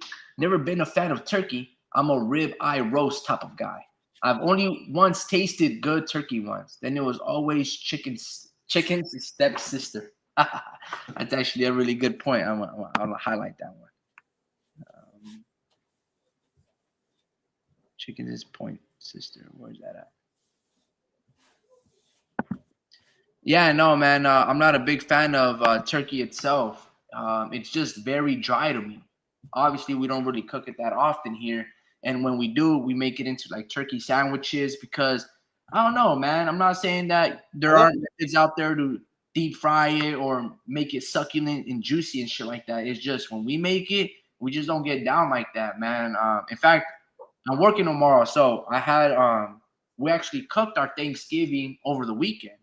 We made there's this recipe that I got from Ralph the Baker on Instagram, and basically he makes this pineapple and cherry ham, and I like to copy his style, and it's really good. It makes the whole house smell like pineapple pizza, and it tastes almost damn near like it. My girl makes her mac and cheese stuffing, and I make some sweet barbecue beans. What about Speed dropped by and he made potato egg salad, so that was over on Saturday, and it was a good time, man. I think we talked about this a little bit, but yeah, man, I don't really eat that much turkey. When I do eat it, like I said, it's in chicken sandwiches. Le pongo tapatio, lechuga, mayo. Turkey sandwiches, man. It's just. what about Tupac? Say again. What about Tupac? Tupac. Yeah, you like Tupac? Tupac? Nah, I like Tupac, but Tupac, I don't know what Tupac is. I'm fucking with you. Ari goes, I'm Brazilian. We don't have any room in the sport of boxing. Only motherfucker we got is Robson Conceição. The Mexican goes, being Mexican is more than just living up to a stereotypical expectation. Being Mexican is your mom waking you up to Juan Gabriel music to start cleaning. That's funny. Ari, if you are a true Brasileño, I have to say that Portuguese is a beautiful sounding language. I always thought you were part Indian, part Mexican, part Asian. Ari, do you know jiu-jitsu? I ain't that Brazilian, bro. A gente gosta de capoeira. Dream, Ricky. Dream! Ricky speaks over you because you are so silent. Speak up. No. What the fuck? Yeah. So you actually from Brazil or are you second generation? I am from the internet. Shit, I might even be AI. The world may never know. Maybe one day I'll reveal myself. Watch me beat Arnold Barbosa Jr. or some shit. Wouldn't that be funny? Bro, that would be fucking crazy. Honestly, I think Adi Medi is multicultural, multiracial, man, and multi-world traveler. You know what I mean? Like this dude probably, just soaks up all the knowledge. And when he starts texting, he has like, that universal copy and paste text app. So he just like, okay, how do I translate this phrase? And that's where he types it in here. But he's quick, man. So he must have his cell phone here, listening to the stream, and his computer on the get-go, man, So he's going to be tech savvy for sure. The rules are flashing. And then, I don't know, these guys are talking about, revealing themselves. And he goes, the rules are flashing are very biased. Apparently not for senior citizens. They do that a lot. Another example, War Speed. I don't need a whole paragraph from Speed about how senior citizens contribute to the economy or some shit. They are a serious threat once they get behind the wheel. Nap time don't discriminate. Don't matter the time or location, even while driving. Yeah, man. Look, man, I have a lot of respect to my senior citizens, you know, because they have been our age. We have never been theirs. You know what I mean? And they have the stuff that they've accumulated and learned in a lifetime. The stuff that they're forgetting, we wish we knew, right? And things that we can learn from. Now, I always feel like when it comes down to, like, let's say our retirement plans, Social Security, 401k plans, and all of these things, IRAs and Roths and all this shit, right? I can only imagine. Well, not only that, man. You know, going back to that adage, they've been our age, we haven't been theirs, right? It must be very scary for them to understand, like, man, my vision isn't the same, my body isn't as strong, you know. So it's very it's scary just to age, you know what I mean? So, like, I'm not trying to be a Debbie Downer or anything, but it's just like, imagine you're in peak, you know, you remember you're 20-year-old, you go through your photo albums and you're like, damn, bro, I used to get the girls. I remember, you know, I was at I can't even say these phrases, but, you know, I was over here at this thing, you know, do with this chick here, do doing all this stuff. And then you think to yourself, like, man, bro, 84 now, not in my peak. You know, I was like, for example, I'm 30 years old, right? At your prime. And my nephews play. One of my nephews does boxing, and one other nephew does baseball.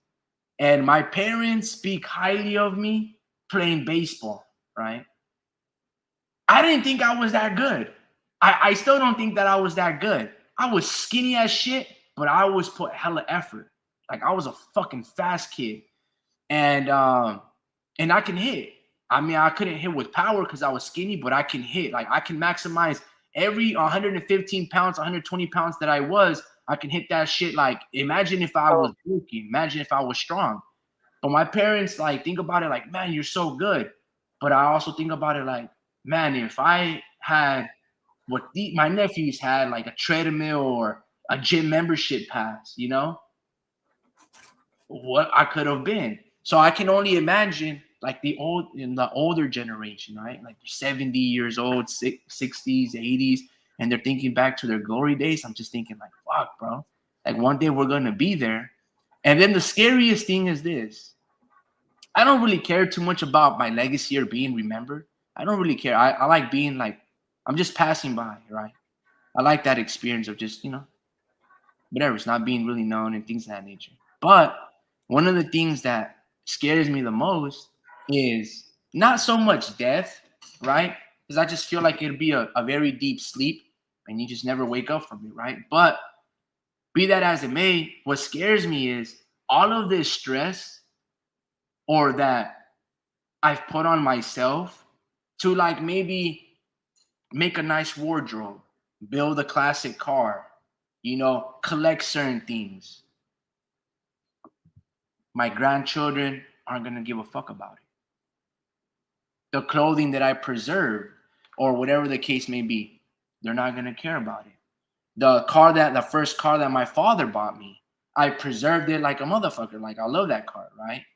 And I've never upgraded it. They're going to be like, that's an antique. They're going to deem that relationship valueless, right? That's what scares me. So when I think about the stuff that my parents have, right, and I'm like, I'm trying to better certain things for them, but I'm thinking to myself, am I being inconsiderate? Am I being an asshole by trying to get better, or I perceive to be better or quality? Do they look at it as like, man, this young dude is trying to push these things out that we've preserved all our lives? And I think to myself, am I being disrespectful? So, you know what I mean? So there's these things that I'm like, I don't think so. It's just, you know, don't, what do you call that word, Drew? When you collect a lot of shit. Like, let's say I have not a fetish for newspapers, but I collect a lot of newspapers. There's this term, hoard. I become a hoarder, right? Or do I, because let's talk about El Gabacho, right? They usually, when the new year come, they say they have a vehicle. Let's say they have a 2022 Toyota Corolla, right? Or a Camry or some shit. Once it's 2024, a certain year, they just trade it in and then they get a new one, right? They keep it very minimal, more often than not. At least the El Gabacho that I be living near, you know what I mean? That's what they do. But Mexicano, they want like fucking 5 or 10 cars. A couple of them are on their front lawn. They take up the whole block type of shit, right? So that's what I'm trying to talk about. It's like, is it better to have a little bit of stuff but quality, or is it to just preserve as much stuff as you have? Because and I'm guilty to that as well, because like I have a bunch of ripped pants, a bunch of new pants that I never wear, and a bunch of ripped pants, and I'm like, man, if I got to do yard work, mechanical work, if I just got to go do this and just, I'm gonna wear the shit that I don't really care too much about because it's all fucked up. Adi Medi goes, man, it's just better to have La Mamalona. Yeah, man, I don't even know what the fuck I'm talking about here. But I just think about, going back to you guys' senior citizens things, man. Yeah, man, just more compassion, And I wish, and I think they're starting to do this, but imagine you go to a grave site. And this is what scares me. I don't know if this is true, but supposedly this is what it is. Funeral homes and burial sites, right? Let's say there's a person that was buried in 1784, 1815 type of shit. Well, supposedly now they're exhuming these bones and then they sell those lots of that person because those generations are 200 years removed, right? So there's nobody going to visit their great-great-great-great-grandpa. So supposedly the burial sites are exhuming those bones, right? And then they basically make space for a person that died, let's say in 2023, right? The upkeeping, the new maintenance, all that stuff. I don't know if that's true, but that's scary. So imagine I die, right? And it cost $10,000 to bury me. Church, funeral arrangements, just to say, and they buy me a nice casket. By the year in 2224, 200 years from now, all that money that they wasted to put me in this fancy new thing for the other side, guess what? No one is there to remember me, right? So they just put a different corpse there, a more modern corpse, so to speak. So you're always getting replaced, essentially, is what I'm talking about here. Over and over, nothing ever lasts the test of time. And you start asking yourself, is it supposed to? Well, you fucking hope so. If you spent, let's say, $50,000 on a nice burial casket and this new funeral arrangement and all these things, you would hopefully it stands there always, And it'd be nice to see if they, on the tombstone, they have like a QR code and you scan it with your phone. And then there's like a little montage or a little documentary. Hey guys, you guys are seeing this? I'm dead. My name is Ricky. I used to have a YouTube channel. I used to do this with my life. And I built this house and these are my family. I'm long gone, but it's just a little bit about me. And then you can show like photo albums and a slideshow. You get what I'm saying? Something like that would be really nice. But you go into these burial places and these funerals and there's nothing, man. Just tombstones, some flowers, maybe if they've been upkeep and whatever, a picture, the year they were born, the year that they died, but you don't know nothing about them. But imagine if there was a QR code on there, you scan it with your phone, and you're like, hey guys, and you just see a little montage of a little glimpse of their life. I think that would be neat. Anyway, I don't know what the fuck I'm talking about, but senior citizens, shout out to you guys, man. And I wish there was people that would like interview them. It'd be nice. Hey, Drew, you got anything to add to that shit? Or? Yo, nah, dude. Honestly, nah. Because you switched the subject up like 3 times. Yeah. But I tried to keep up, but I was just trying to see where your head was at after you said that. Fucking no idea, dude. I just rambled on for like 30 minutes. I know. I was like, but you did start talking about boxing though. So we're done with football. Shit, man. I don't even know where we last left off on football, but let me ask you a question. I think it's too far off now. I think we're too late for football. But yeah. Go ahead. Okay, I don't think so. Because boxing has been very slow, at least this quarter. Oh no, we can still talk boxing, bro. We haven't talked about David Benavidez versus David Morrell. That should be its own subject, or you want to just talk about it right here? Okay, like you mean like okay, bro. I just want to give you a heads up. So I got 30 minutes left into my shift. I'm waiting for this driver. Whatchamacallit, and then I'll pack it in. But I think he's coming from LA over here, so I'm not too sure if if it's gonna be. But anyway, you might hold it down, or I'm just giving you like a heads up. But Ari goes, man, I love that QR code idea. I'm trademarking that shit, bro. I think it's a great idea. I want to ask you this: if you do any coding or you're a video game developer, bro, I have 3 concepts. Well, I got like 10, 15 concepts for some really good fucking video games, but specifically this one right here. And I got a couple of them. Wait, bro, I'm gonna be all over this place. I should just call it something else. You said David Morrell and David Benavidez is some other stuff. Like you want to keep that as a topic and a video of its own? It's up to you, bro, because you have a lot to talk about. It looks like so. Well, nah, it's just because these guys, they're having fun talking, but when you read their comments, it sends a channel and to some other, and you just fucking go on a tangent on that idea, and you just dive yourself into like a rabbit hole. And you just he goes, I'm trademarking that shit. Nah, bro, I work at the swap meet. That should be and David, the Mexican G goes, that would be a topic of its own. Okay, so I'll save that one. But I'll give you guys a little cliffhanger. Not really. David Benavidez has signed or brought back Miguel Angel Heredia, the physical and training coach of Juan Manuel Marquez. He hired him for the Demetrius Boo Andre fight, then let go. And I guess they had some back and forth with his father and Heredia. And then he brought him back, which is great. But there's this thing that it has to be a lifestyle. It can't just be, this year I'm going to hire this guy. And no, you have to start young and doing all of these things. And you always have to have, like if you're a professional boxer, right? Starting off, you might not have money for, expenses like cryotherapy, acupuncture or cupping therapy or a nutritionist or a physical coach, right? You might not have that, but there is no excuse if you're highly touted and you're a high amateur that you can reach out to some freelancers, right? Some college students that are going to that school for sports medicine and nutrition and bring them on. And you guys can learn from one another. You pick their brain, they get hands-on experience. It becomes a amicable situation. You learn from me, I learn from you. We build together, right?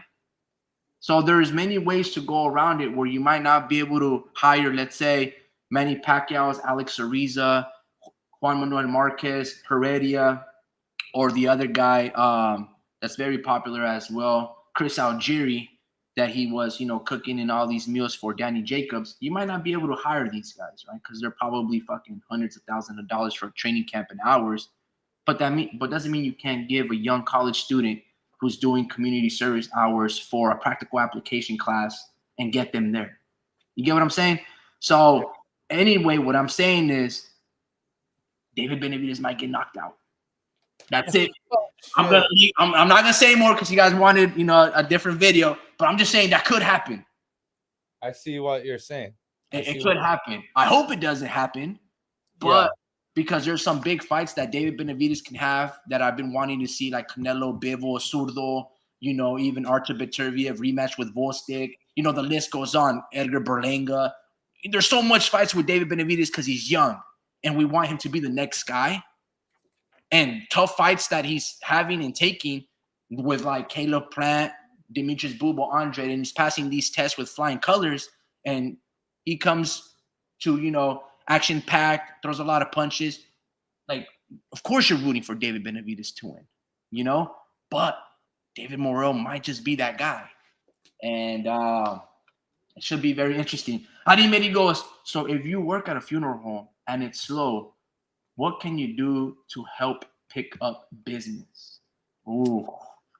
That's a harsh question right there. Well, That's a dark question. No, I'm just kidding. yeah. So what I feel that you could do, there's many things that you can do, right? Because to die is very expensive. To die is to be very scary. So the best thing that a funeral home can do, right, and a cemetery they can do is put people at peace and calm, right? And offer different alternatives to channel the passing to the other side if you believe there is another side. So it doesn't always have to be cremation. It doesn't have to be, oh, we're going to lower you down and put you in a casket. That's all great businesses as well, right? But it could also be, would you like to be near a tree? Would you like to be, your ashes or maybe parts of your body? Do you want it to, there's so many things that you can do. But more importantly, I think if business is slow, which it shouldn't be because, that'll be so morbid and dark, but people are constantly dying. But if business is very slow, it would be very nice to have like an open church. And we're going back to that QR code idea. Man, you're picking my brain here, bro. This is like if I made my movies, because I'm going to school for filmmaking, bro. If I made my movies and my video games, dude, like I had this fucking idea. But anyway, I'm a very generous guy. But with this QR code, you have this open chapel, and basically, instead of just watching it from your phone, it could be also a presentation for people to be like, hey, you look at when the person was born and died or whatever, and then you can be like, hey guys, we're going to be what happened here? We're going to be showing, the life of so and so that was born on this particular day. So come through to watch the little life story of this person, right? That's what you can do. So there's way to, and just charge $1 or $2, and then all proceeds go back to, making new repairments for the funeral home and just renovate the ideas of caskets and stuff like that. Also, if it's very slow, insurance policies for death, and you can just try to accumulate. Give me a second. I'm getting like this phlegm. Damn, bro. Yeah, you need to. I told you not to drink that soup, bro. The super some young guy. Bro. Excuse me. Sorry. Rick. Yo, I told you not to drink that soup, bro. Nah, bro. It was it's because I know I talk a lot on streams, but I don't really talk a lot in life. So when what was I saying? So when I talk to him, I get this like buildup of mucus sometimes, and that was one of those moments where I'm like, hey, wait, yeah, I really just she just fucked up my momentum. Nah, you were just talking about David, bro. No, I'm just saying you're talking about David. You're just the Mexican G goes, I used to sell pigeons at the swap meet. I would paint them to look like parrots and charge people hundreds of dollars for them. It was a good hustle while it lasted. Yeah, man, shit, dude, salute to you. That's a great con. There was some people that paint dogs as like tigers and shit and Bengal tigers, and then they'd be like, oh yeah, it's mixed. And that's how I remember there was a scheme going on like that. Arimeri goes, I would put a doorbell on their tombstone and hear their voice one last time. Kind of like building a bear workshop. Careful, Ricky. You might end up on a QR code. Wait, is it because you like Dave Benavidez or something? Nah, man. That's fucking funny, dude. No, that's a great idea. A little doorbell, and then you click on their tombstone and you hear the fingertip of the soul, which is a person's voice. You would hear their last calling. Yeah, no, that's fantastic, man. That's a really great idea. There's many great ideas too that you can involve people with the passage of time. What was Kamala Harris saying? Now, when people are going to the other side, or they die, or whatever the case may be. There's so many ways to put people at calm and at ease. The goal of death, right, and caskets and cemeteries and things of that nature is to never be forgotten and to feel that you're being preserved, right? And that ultimately you're creating a heaven or a hell on this earth on a cemetery. So when you put that idea of everlasting, that's what we're doing with this QR code. This is what, dude, I really should pitch this idea to fucking Mark Cuban. I know that he would fucking love this idea. And all you would need to be able to do that is just a simple app, but all you need is a smartphone and just record documentaries and just a montage of people on their phones and just be like, this is what you want, boom, boom, I can make this documentary. And then this QR code can exist as long as the internet continues to go. Such a great idea, such an easy, simple topic, but it's not about easy and making money so fast. It's about the importance of lasting forever and never being forgotten, So that would be amazing to see. How do you summarize 70, 60, 80 years? Or let's say I die tomorrow, right? I die at age 30. Well, you do it with basically like a link to this person's life. And then you can always add to it. That QR code, bro, like in Tombstones, dude, it's revolutionary in such a simple process. Like Crocs being invented.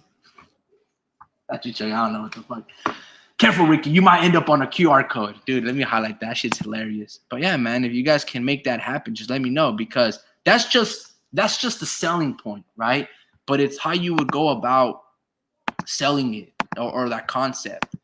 And I think a lot of people would be open-minded to it, Anyway, enough about stealing ideas. Let's talk about David Benavidez losing to David Morrell. Yeah, man, you guys want to talk about that afterwards, We was talking about the 49ers and how these whiners, complain too much, myself included. Look, man, I will say this, Drew, just to kind of like, finish the topic. I believe the Niners will make the playoffs. I believe we will beat the Bills only if Nick Bosa gets to play and if it's rainy or snowy weather. To the point where if it's just a running game, Niners will win. But if it's throwable weather where Josh Allen is able to be a dual threat and air the ball out, we're in trouble. He's going to extend plays. He's going to be able to run, and it's just going to be troublesome for the Niners. But if you stack the box, 8 people, 7 people in there, I think we're much better than the Buffalo Bills. And I think that we could potentially win. I knew it was a bad matchup. What the hell? How far back am I at? What happened?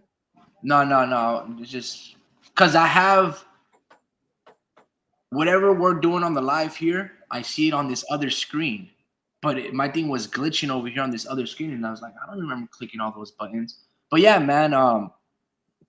Yeah, it's like really glitchy. I think the Niners will make the playoffs. But to your point, it would behoove the Niners to rest all of their players and just forget about this year. Forget about this year. Worry about next year. Worry about longevity. I believe that the Niners were to make the playoffs, we would be one and done.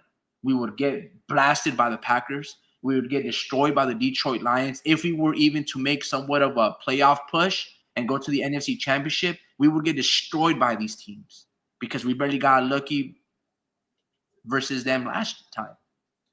And if they're much more hungrier, much more younger, and much more riskier.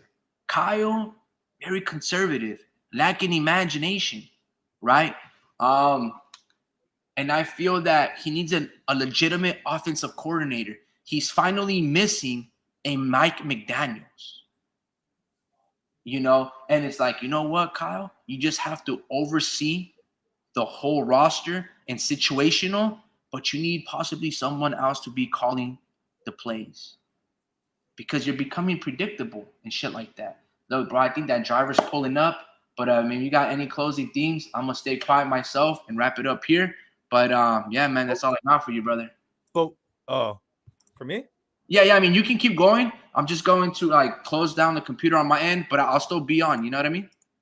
what were you talking about though? Weren't you talking about David Morrell, or what should I start with?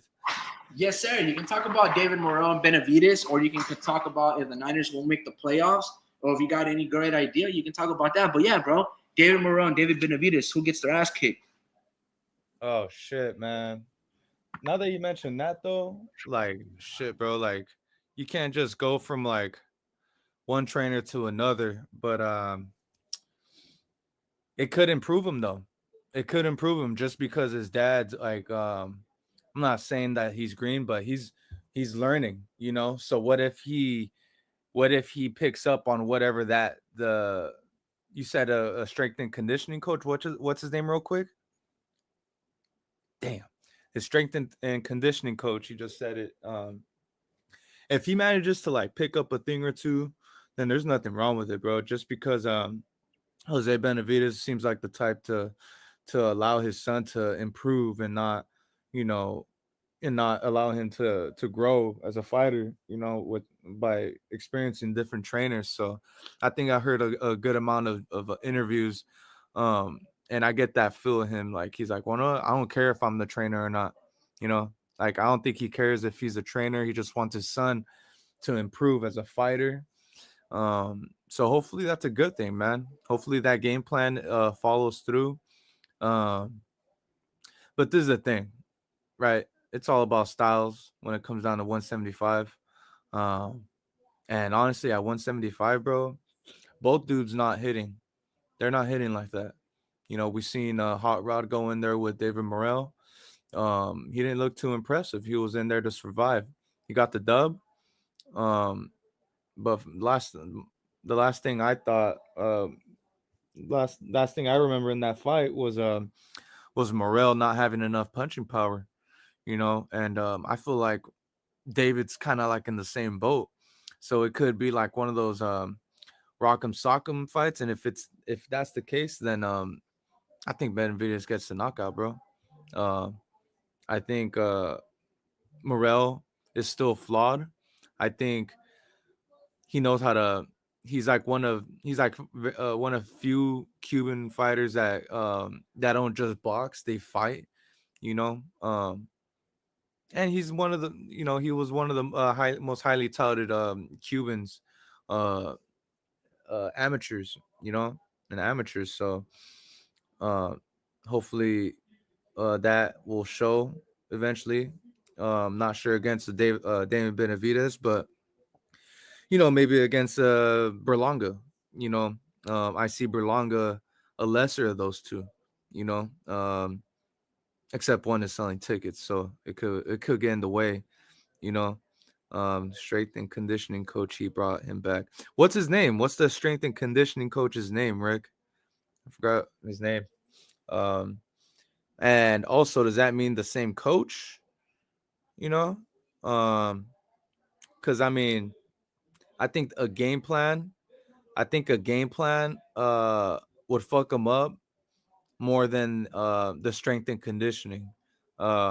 Just because he's always gonna come with the same game plan. He's never really he adjusts in the fight, but I'm saying what he starts off with in the fight. I don't think he's gonna stop doing what he's good at, and that's overwhelming his opponents. He's never gonna try to outbox you. So yeah, it's hard to see a strength and conditioning coach unless he depletes his body, but I think it's hard to deplete someone who is moving up. He's coming up in weight, he's eating more, so maybe he's getting stronger. you know um Imagine moving up in weight class and then being like, damn, I feel weak. Like nobody really says that. Maybe they feel weak strength wise, like compared to their opponents, or their fellow you know rivals in their division. But yeah, bro. So I don't think I think David could possibly knock him out, but I see this going the distance, and I think they're almost at the same level. I think David's a tier above him, but I do think they will showcase their talents one way or another just because of their um one has experience in the amateurs and one doesn't, but one's more of a dog than the other. So um and Morel's a dog as well. Morel's a dog as well. So this is gonna be a great fight. This uh I could see this thing going the distance, being a close fight. Um and yeah, it should be a great fight, bro. Just because they're not punching like that.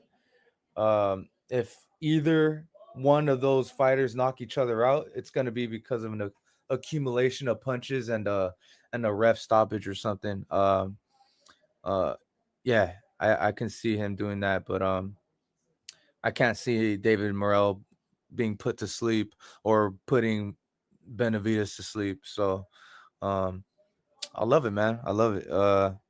What's it called? This is one of the fights that I wanted. I listened to a podcast and he wasn't the man. It's just every single one of these podcasts. You have to allow them to talk their shit. That's why I allow Rick to talk his shit. Um, Warp Speed said he's in the lobby, so I can't really log you in, bro. I'm gonna try to log in right now. I think I still have some of his credentials. Um, but yeah, dude. I got you right now, Speed. Um, but yeah, I was watching the the press conference, and I thought it was funny, man. I thought it was funny. I'm not sure if you guys were watching it, but uh, they were going at it, in English and in Spanish. But I think it was for the pictures. They were taking pictures, uh, for the promotion and all that, and they were like getting into it, and you could tell like David Benavides. I feel like David Benavides is a lot like me and Rick. I think Rick knows a little bit more Spanish than me, but when I speak it, I only dare to speak the words that I can say clear and concise. I'm never gonna say a word like igualmente. That's way too hard. Like I'm gonna say gracias. Like so he tried to say words that you know that were short and easy to say, but yeah, I heard a couple of people say, "Oh, his Spanish is really good. It's really good," and you can't really tell yet. You cannot really tell, but I mean, if he was, dang, I can't log out of this, bro. So I'm gonna need Rick back to get you back in, bro. Or else if I log out of this StreamYard, I can't. Like it's done. If we're done here, So we should have got you before Rick left. But what was I saying? Yeah, with David Benavides, bro. Benavides, yeah, Benavides, bro. I mean, this is the thing. I feel like Rick's parents, um, I feel like Rick's parents were capable of understanding Morel, um, because they're like fluent in Spanish and they know English as well. It's just that's their primary language. I feel like a lot of our parents were actually really capable of listening to Morel and like understanding what he's saying. Um, but it took someone from Mexico to really understand that Cuban Spanish, you know. R- you know, like I have two or three friends, including Rick, that spoke Spanish, that has speaking Spanish parents, and it's still like you could still hear some words that the choice of words that Rick decides to use, and it's like, well, I thought you were better than this, but it's hard when you try to speak the longer words. So, like when you're saying the easy short words, it's easy to say it in Spanish, you know. So I understand what David Benavides was saying. Um, as far as like him not understanding. It's like he's not a no sabo kid. It's just that there's levels to that Spanish shit. You know, I grew up speaking Spanish from the ages of 2 to 12, and I lost it. I lost it. I went to a babysitter's for 10 years, and I was speaking so well. I was in a Spanish speaking school, like 90% Spanish speaking students. You know, I was in a bilingual class as well because they were like, you're speaking so much Spanish at your babysitters, it's gonna fuck up your English. Like you're gonna have to, it's gonna mess up your dialect, and you're gonna mess up your, you know, your English curriculum, the way you think about this stuff. So yeah, I feel like some kids are just, you know, they're taught to speak Spanish for the rest of their lives, and boom, their weak their weak spot is English, you know. So the mind can only take up so much. I feel like Rick is as good as it gets when it comes down to speaking really good English and really good Spanish, you know. Yeah. So Benavides was like, I don't even know what the fuck he's saying. I'm like, damn, man. Like, you should have just said to, like, you should have just gone to English, bro. But you know, I guess it's good enough. It's good enough. But you just know dudes like Rayo are speaking Spanish like nothing, you know. So yeah, there's levels to that Spanish shit. But he's all Morel's like shut the fuck up, man. Shut the fuck up. That shit fucking funny, bro. I was like, man, that's how he knows. And then Benavides tries to say, oh, you're nervous. You're nervous. It's like, no, he just ran out of words to say. You're making him uncomfortable now, you know, and it's not a, I guess like I guess, you know, knowledge is power. That's your fault that you don't know English type of thing, you know. Um, but yeah, he was just like, fuck, man, I'm gonna just, and then I'm gonna just speak my shit. So then he spoke Spanish and was like, you know, and I guess he told him like says some shit about his dad, like, bro, like, you're Mexican, what's your real language then? Because if you can't understand me, like, I thought you were Mexican. So he definitely talked this shit in Spanish if you understood it, you know. So I don't think he's nervous. You know, I think you know, a lot of people think when dudes are repeating the same words, they think they're nervous. It's like, dude don't know English like that, you know. So yeah, he's growing, and he's in Minneapolis or Minnesota, Minnesota, Minnesota. You know, not a lot of shit. I don't think there's a lot of Cubans out there actually. Um, maybe Puerto Ricans, but because I got family in Wisconsin, I think, and they're Mexican. You know, they just don't know any Spanish. You know, they're whitewashed for real, like really whitewashed. You know, so I feel like you're forced to speak English in Minnesota. You know, but you see it. You see how well he's speaking it when he can, but the mind can only take up so much. I feel like you can't do both, man. I have yet to hear a perfect Spanish speaking and a English speaking person. Really, first person to do that would be a very successful person, whatever he's doing.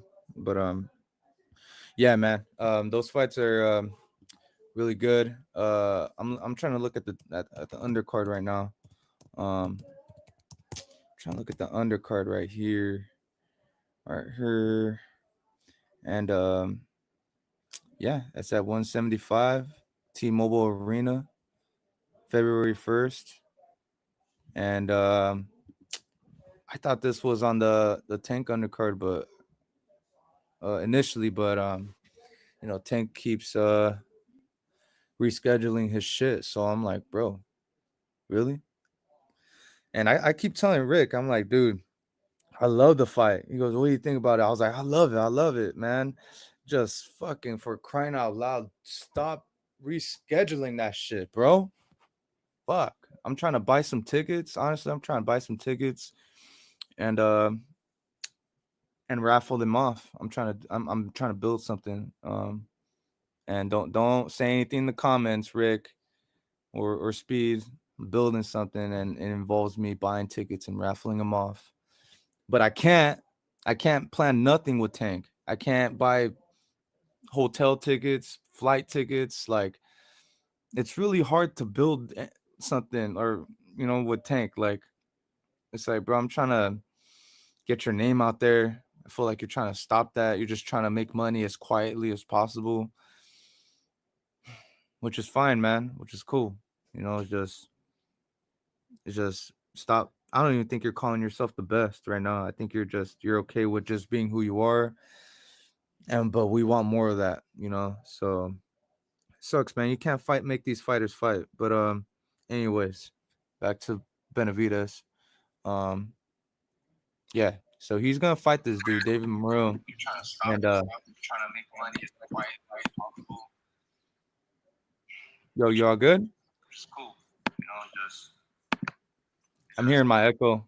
Oh shit, my bad, dude. I had you playing on the phone and yeah, it's a crazy back. Like it's repeating what I said a couple seconds ago. Yeah, there you go. There you go. Yeah, man. So let me give me like 2 minutes.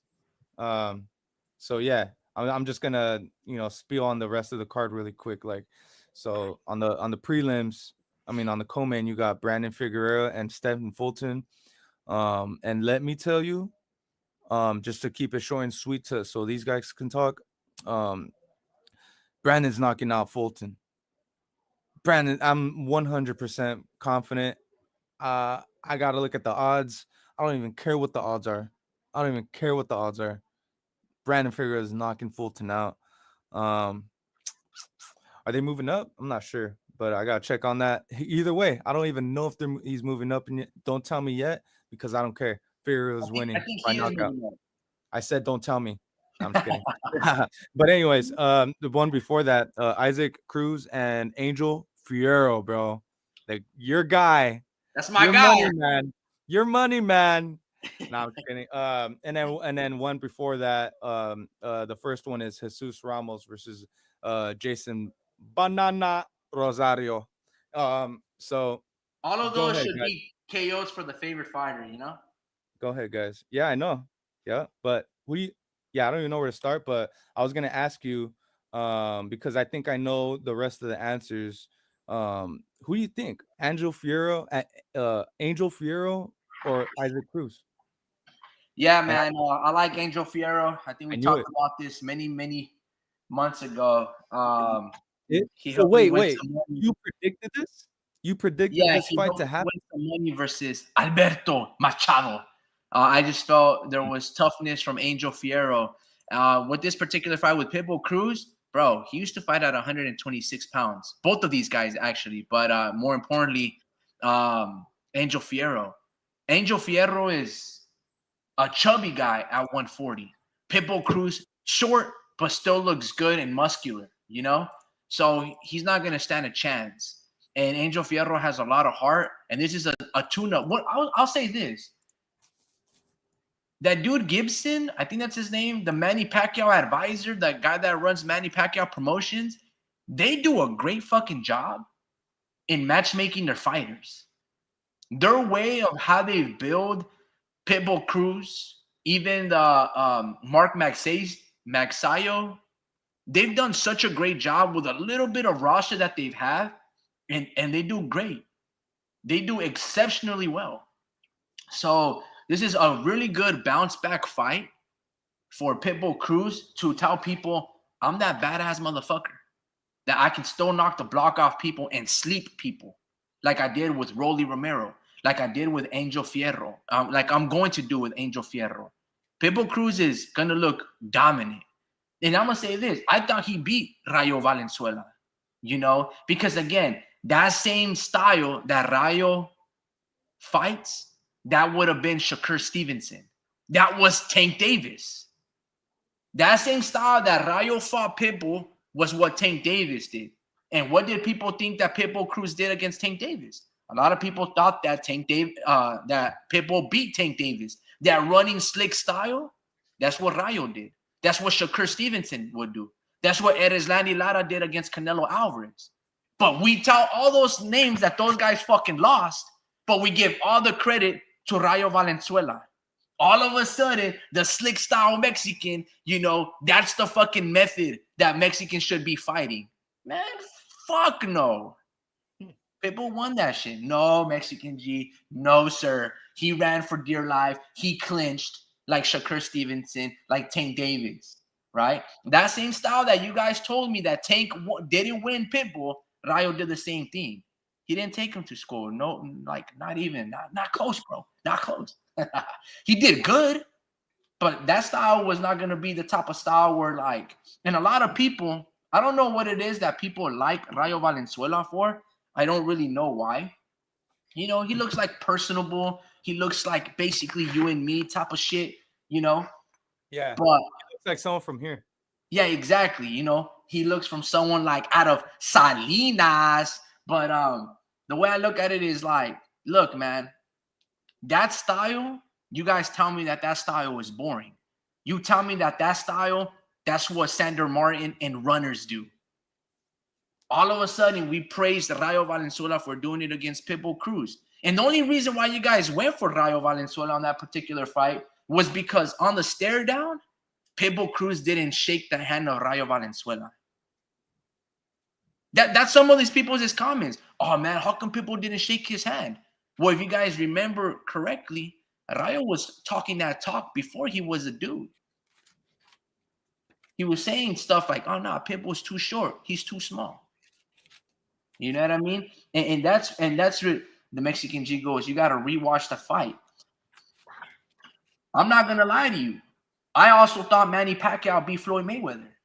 I knew based on the fight that they were going to give it to Floyd because they basically put it that if you don't knock out Floyd or knock him down, you don't win the fight. I saw it with Marcos Maidana, Oscar De La Hoya. They were never going to give these fighters the opportunity to outbox Floyd Mayweather. Pacquiao beat him. But, they're not going to count the jabs to a body like a jab to the face. Same thing with Pitbull Cruz. I thought Pitbull watching this fight, I was like, nah, they're going to give the fight to Rayo. I was telling my mom and my dad, but Pitbull won that shit. It was the quality punches. You know what I mean? Rayo did a great job of trying to steal the rounds. I'll say that. And he looked good because, he was making Pitbull miss his shots wildly, because Pitbull, all he does is load up. Because, what is he supposed to do? I'll jab you as a shorter fighter where you have 4 inches in height, 5 more inches in arm length, and he's got to try to outbox you. Like, no way, So he has to be the hunter stalker every single time. But yeah, man, Pitbull is gonna hurt my boy Angel Fierro. He'll probably stop him within 3 rounds. If anything, if I'm a betting man, I'm gonna probably try to put it in a second round knockout, under 4 or 5. Angel Fierro has no business. If this fight is at 140, he has no business being at that weight class. And also for Pitbull Cruz, bro, you should not be doing nothing at 140. Bro, where the fuck are these people at, bro?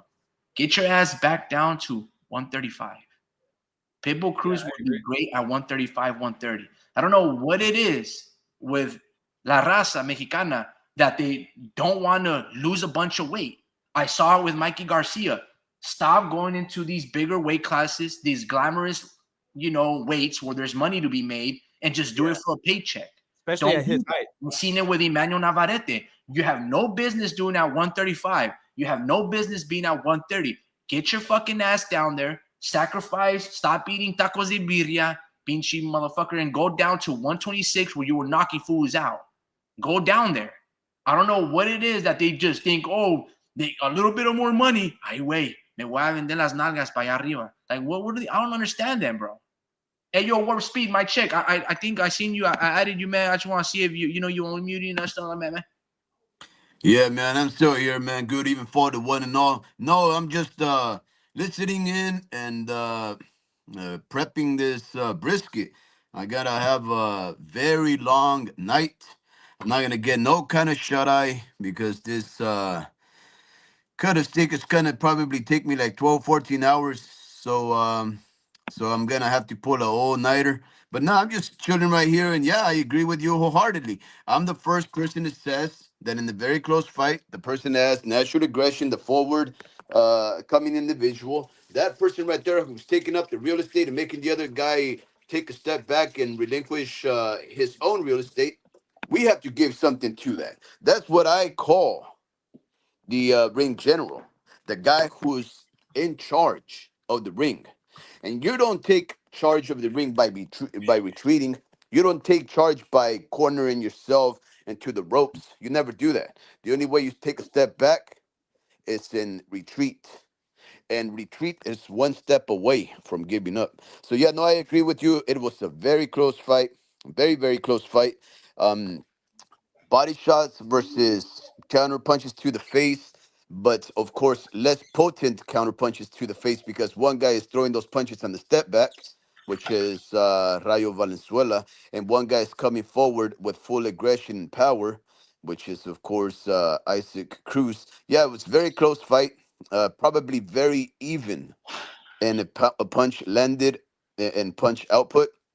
But again, we're gonna have to go based off the four criteria of boxing and the guy who's taking up the real estate, the guy who's conquering more land, more terrain, is Isaac Cruz. Now, every other fight, guys, sounds very, very interesting. I wanted to ask you guys about Zurdo. I'm not too sure if you guys addressed that in the last live. You guys think I'm some guy named Zurdochenko. I'm not. I'm not Zurdochenko. All right. I was on Sunday. I had a niece of mine come down from Mexico and her family, and we took her out to one of the most beautiful places in the state of California for tourists and whatnot, city of Monterey, the first capital of the state of California. When the Spanish were still over here dominant, they they made that their land, their base, their outpost. And long story short, we had slices of great Californian pizza. We had a good time watching the waves, looking at the sea otters. Or well, there was a couple of them. It was pretty late in the afternoon. But you guys went late. I missed it. I was able to catch some of it on the replay. But you guys addressed a lot of different stuff, including, unfortunately, you guys were honestly besmirching the reputation of one of my favorite fighters of all time, Miss Katie Taylor. Unfortunately, I do have to concede and agree with you all. You guys were on point. Miss Katie Taylor, like the third man in the ring said, she's better than that. But in fact, like you said, she's not better than that. She's just a bully. And Miss Amanda Serrano, as a talented individual, as valiant a heart that she has, she maybe got the win by one round in my book. And then with that point deduction, maybe by two in total points. But again, she's walking into these punches. She's keeping her head in the line. She's not cutting off the ring well. So she's going to get countered. And yeah, maybe she threw a whole bunch of other punches and maybe she it landed on Katie. I never saw the consequence. You guys make a big deal about how Katie Taylor was punched and then flew to the ropes in the first round. Okay, guess what? That happens all the time. It doesn't matter if you get pushed to the ropes because of the power of a punch. It What doesn't matters happen is all whether the or time. not you were hurt. Long story short, you guys had a great live, and I just wanted to ask you guys about what you guys thought about Zurdo, Zurdo Ramirez. I think the homie just dropped off, Dream, but let me ask you, what do you think about Zurdo Ramirez now that you had an opportunity to watch him defend his belt on two occasions and then unify against somebody like Chris Billon Smith, a natural cruiserweight who's never moved any lesser than that nor any higher, really, and has always campaigned at just shy of 200 pounds. What did you think about Gilberto Zurdo Ramirez's performance? I think he did good. That was like 2 weeks ago, right? Um, I think it was. Yeah. Because I last watched. week there was nothing going on last week. Remember, you guys were talking about like, man, what a bummy week. Yeah. Zurdo Ramirez. Let me see. Yeah, because I watched the fight, and yeah, because there wasn't much to do that weekend. But yeah, no, he did good. I thought that dude he did better than most 168 pounders do when they move up. Uh-huh. Well, he's a cruiserweight. Never mind. So he's a 200 pounder, right? Yeah. Yeah. So that's what I'm saying. Like, any like cruiserweight that moves up, they're either because they're small or they're too small to move up again, and that's the best that they can do, or it's just, or they're just not. I don't know. They're just knocking everyone out. Like that's why like Canelo moves up. But with Zurdo, he had the size for it. And just because you have the size, don't mean you're gonna actually do your thing in the higher weight classes. But Zurdo did better than I thought he would. But it might have been one of those stylistic fights for stylistically fit for Zurdo to win that fight. But you've seen some kind of resistance from the other guy as well. I'm trying to see his name right here. I His forgot name his is name. Chris Billiam Smith, CBS. Oh yeah, The Chris. gentleman. Yeah, the gentleman, Chris Billiam Smith. Or I thought he looked like, Loma, bro. Yeah, like that 200-pound Loma. Yeah. Like just shy of Usyk. Just shy of Usyk. Just without the pendulum step and without the circular jab. Yeah, I think that's a very good it looks, assessment. but he looks really fluid with his footwork now. So Yeah, like like we should call him like Chenko. Surdochenko, That's hilarious, bro.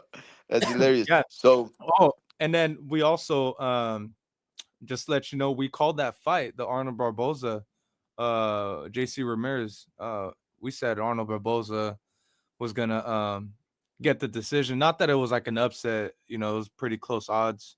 It was like almost even on the money, like it was a toss up almost. But we seen it, bro. That was one of those things where evidence there was how do you say it happened before? Like there was pre what's the word I'm looking for? pre-existing condition. Nah, like yeah, there was precedents. There's been precedents of JC Ramirez's drop off, So Yeah, there's a precedent. precedent, The precedent had been set like already, and there's been fighters that with this certain style. But yeah, keep going, brother. Yeah, with JC Ramirez, there's been that word. But It sounds like a president, like the president of the United States, but it's spelled with Cedent. Okay. President, yeah. President, yeah. So JC Ramirez, I think he's I'll be surprised if he fights again, bro. But I think he is. Oh, you're saying the hard R, the big retirement, bro? I think he's almost there, bro. Or he's got to get an even lighter touch than Arnold Barboza. But Barboza, I'm not saying like technically, like he is a light touch. He don't punch that hard, Tell that that's to why, Alex Cholo Salcedo, who had to retire with like brain damage. yeah, dude. So I think JC Ramirez is starting to. I hear that, and the sooner you stop, the better. That I posted about this fighter. He fights. He's an MMA fighter, of course, but he's like fucking done, bro. But he's like, he cannot talk. You cannot understand him. I'm gonna need you guys to look back 2 years when the heat of the pandemic was going on. Go back and look at JC Ramirez's interviews. And then there was an interview that had just happened a couple weeks ago prior to the fight. And look, man. Damn. Look, man, and I'm just saying 2 years, bro. 2 years. Look, bro, I have an uncle who's a former professional fighter. he was still sparring his own guys, his own professional fighters that he was coaching. And I'm pretty sure that that happens a lot, you know. But this guy, my uncle is just like his he's not stuttering. Yeah, I guess he is stuttering. And there's different You see the early signs of the punch drunk syndrome? Yeah, but there's levels to it though. He's not not that he's deteriorating, but it's not going downhill as fast. It's not that steep of a hill. With JC Ramirez, that hill is steep and it's going down fast, you know.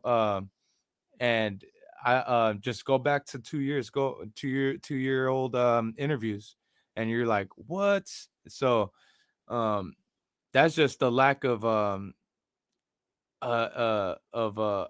I don't even know. There's lack of nothing, bro. It's who you are as a person, bro. Like, you're just not built to be in the ring, last in the ring anymore. Too many headshots. You can't undo that, you know. So I think I was gonna say, just me knowing two fighters that are in Robert Garcia's gym right now, they go hard. They go hard in sparring, you know. That's why I like Ruben at Robert Garcia, because they got hard sparring. That's the hardest it gets in Cali as far as boxing gyms. You know, that's what you need. But with JC, that's not what he needs. You know, he needed to look for another avenue, or he needed to look for softer touches at the least. You know, so, and this was a light touch. He took a chance. It was a good chance to take, right? It was a 50-50 fight. It went the distance. A lot of people felt like JC Ramirez won. But I felt like, you know, Arnold Barboza edged him out. And yeah, man, it's just a sad thing to see with JC Ramirez. He was actually out here in Pájaro with Ruben Villa, bro. Did you hear about that? Like, prior to Ruben Villa's last fight, he was doing some kind of giveaway or something like that in Pájaro when it flooded, something like that. But it was like a fundraiser or some type of awareness campaign. Yeah, so I like him because of that, and it was hard. It's hard for me to like I never really like said anything bad about him. I just wanted to like make sure like he doesn't. I just don't want to see a guy not being able to understand him anymore. You know, like, I want him to like live on, and I want to see him at one of these amateur events, and I want to be able to like conversate with him, you know, and ask him like, damn, dude, like, you know, how was it? You know, like, what'd you think? Like, when do you think it was like really done, or when do you think you were really like done in with your title contention? You know, like, I want to ask him those type of things, you know, just because like I said before, we don't all come out the womb the same. Some of us have weaknesses and some of us have strengths and weaknesses, and we got to adapt to them, you know. And some of us got big heads, which I think is the reason why dudes don't get knocked out. Look at Tank's fucking head.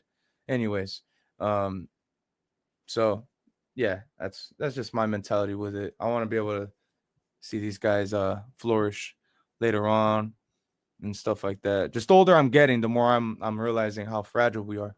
You know, go ahead, guys. Or you guys want me to keep rambling? Yeah. So, look, we have heart, right? We have heart. We have a heart for these fighters. We ain't trying to be no jerks to these guys. We do care about these folks. We know the consequences, right? I haven't seen this interview that which you were speaking of, and I have not been able to compare it to anything most recent that JC Ramirez has stated. You know, in order to determine the level of traumatic brain injury that he may have sustained over the years, but depending on how he looked on this last fight, recall that Arnold Barboza is an undefeated fighter. Recall that Arnold Barboza is a former sparring mate of JC Ramirez, right? You're going to learn something from fighting those kind of guys. And some people allege that one of the reasons why that fight has never taken place is because they have a history together. JC Ramirez always had someone else to fight besides Arnold Barboza. And that makes sense, right? I mean, JC Ramirez never had an easy fight. At least for years, he hasn't had an easy fight. So to take somebody off of his resume like Arnold Barbosa in a few years prior, that's not necessarily a bad thing. That just meant he had better smoke, better renown fighters. Why would he want to fight somebody like Arnold Barbosa, who didn't offer the most pay, who didn't offer a belt, right? So what's the point in fighting that kind of guy, right? Especially when you have a history, and maybe that history indicates that the guy will have a level of success against you. Maybe not necessarily hurt him, but a level of success that perhaps is enough to take him away from a belt or a championship title fight, right? So for whatever reason or another, that fight never took place. Now that it happened, if he really looked that bad, okay, if he really looked that bad, then maybe he should contemplate retirement. But I believe you said that some people even had JC Ramirez winning. Now, if JC Ramirez winning looked like him taking a step forward and Arnold Barbosa retreating, okay, that's good. That means he still has an aggression. That means he still has a desire to fight. He still has a dog in him, I right? said either you take retire or take a light touch, so you don't get knocked out. Yeah, this is where I was going with that, right? Look, not every former champion has to not every former champion that we know of that has made it to the top that we care about will always be on top. It's okay to start becoming a gatekeeper. It's okay to just become a one of those maybe not a barroom fighter, but a local fighter. Somebody that just goes in there and maybe beats up on the up and comers, maybe Yeah, just mhm. you're playing Russian roulette. I feel like when you're doing that, and if you still want to become a champion, you have a puncher's chance, right?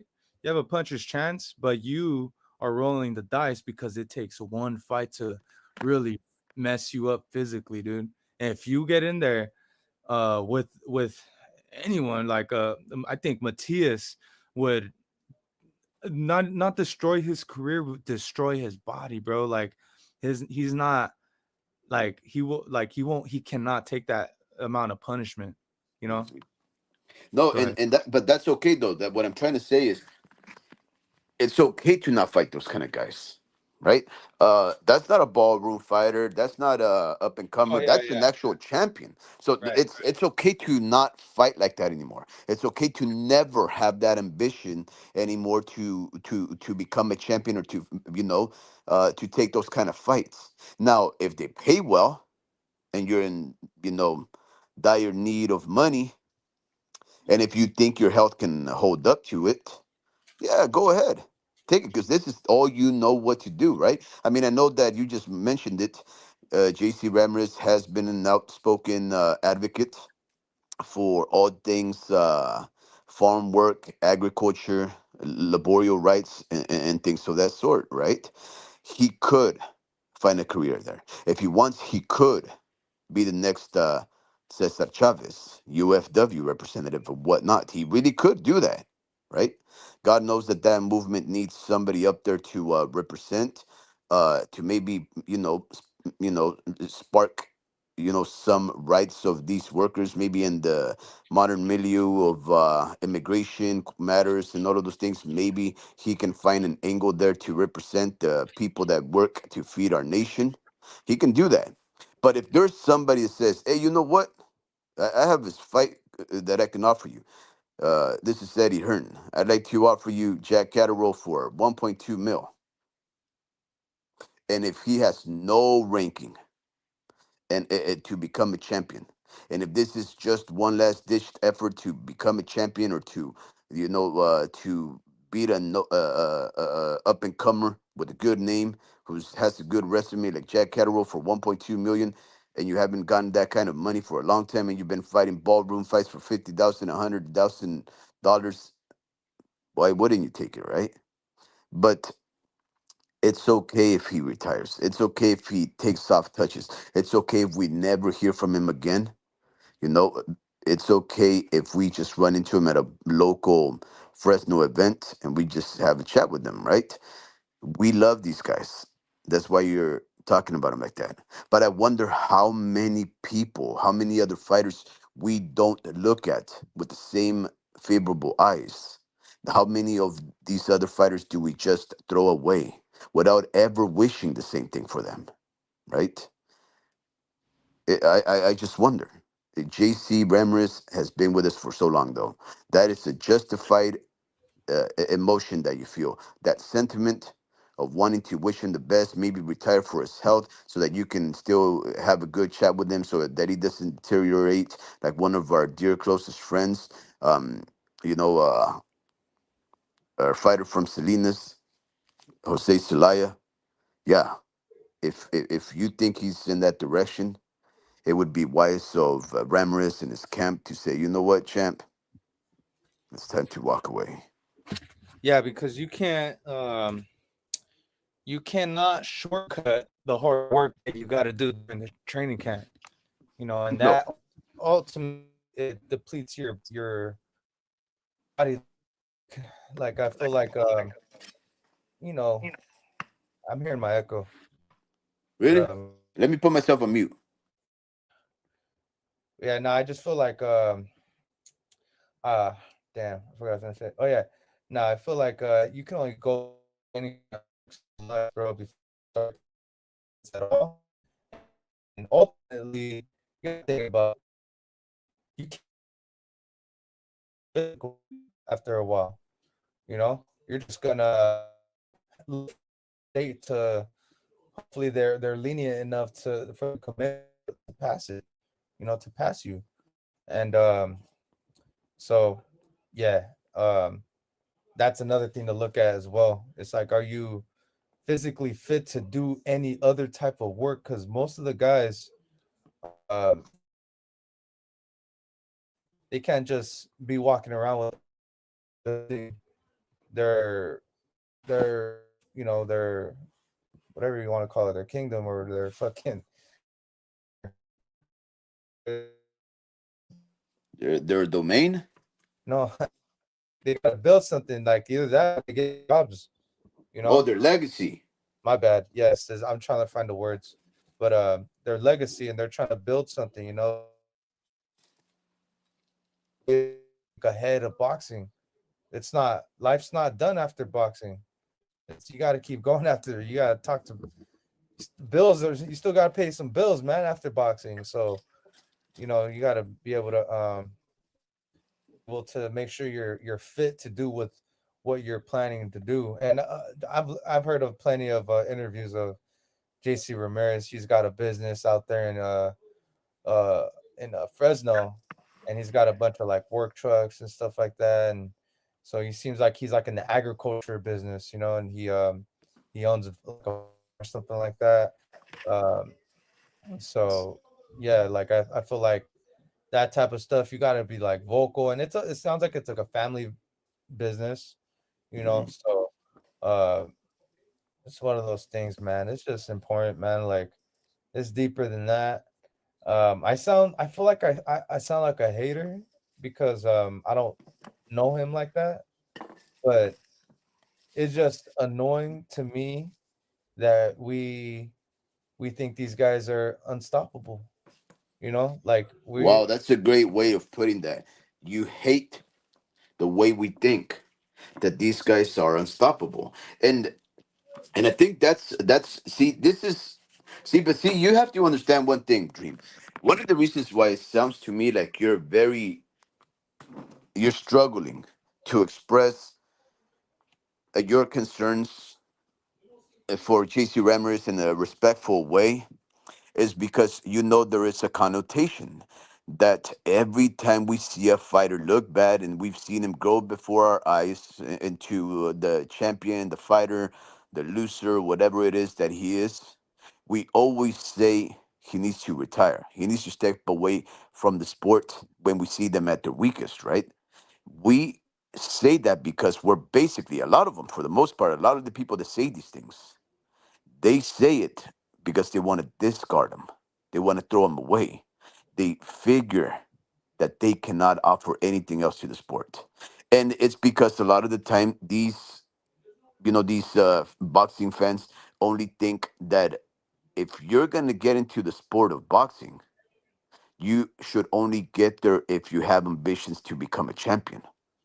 But if you go into the sport of boxing with ambitions to become a fighter first, that's more of a realistic approach because there's only 17 weight classes, right?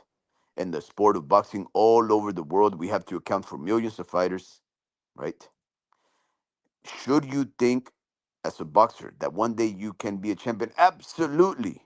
You should write it in a piece of paper. You should stick it against the wall every day that you wake up. You should look at that piece of paper that says, I will be a champion one day, so that it becomes ingrained and maybe one day it'll manifest itself into a reality.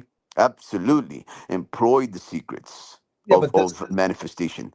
But what I'm saying is, if you go in there with the approach that you will be a fighter and that you can make a living and that you will always have the dog and the heart and the desire to test yourself, that's a more healthier approach. But a lot of the times the people that say that they want these fighters out is because they don't care about them.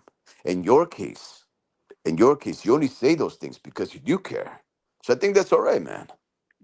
yeah, no, I think Wow. Is this true what the Mexican cheese says? Good evening for you, Mexican. Sorry if it sounded a little different, but I don't have my headpiece. But he says even Robert was saying the Ramirez should retire. I Is that told you, true, Dream? We,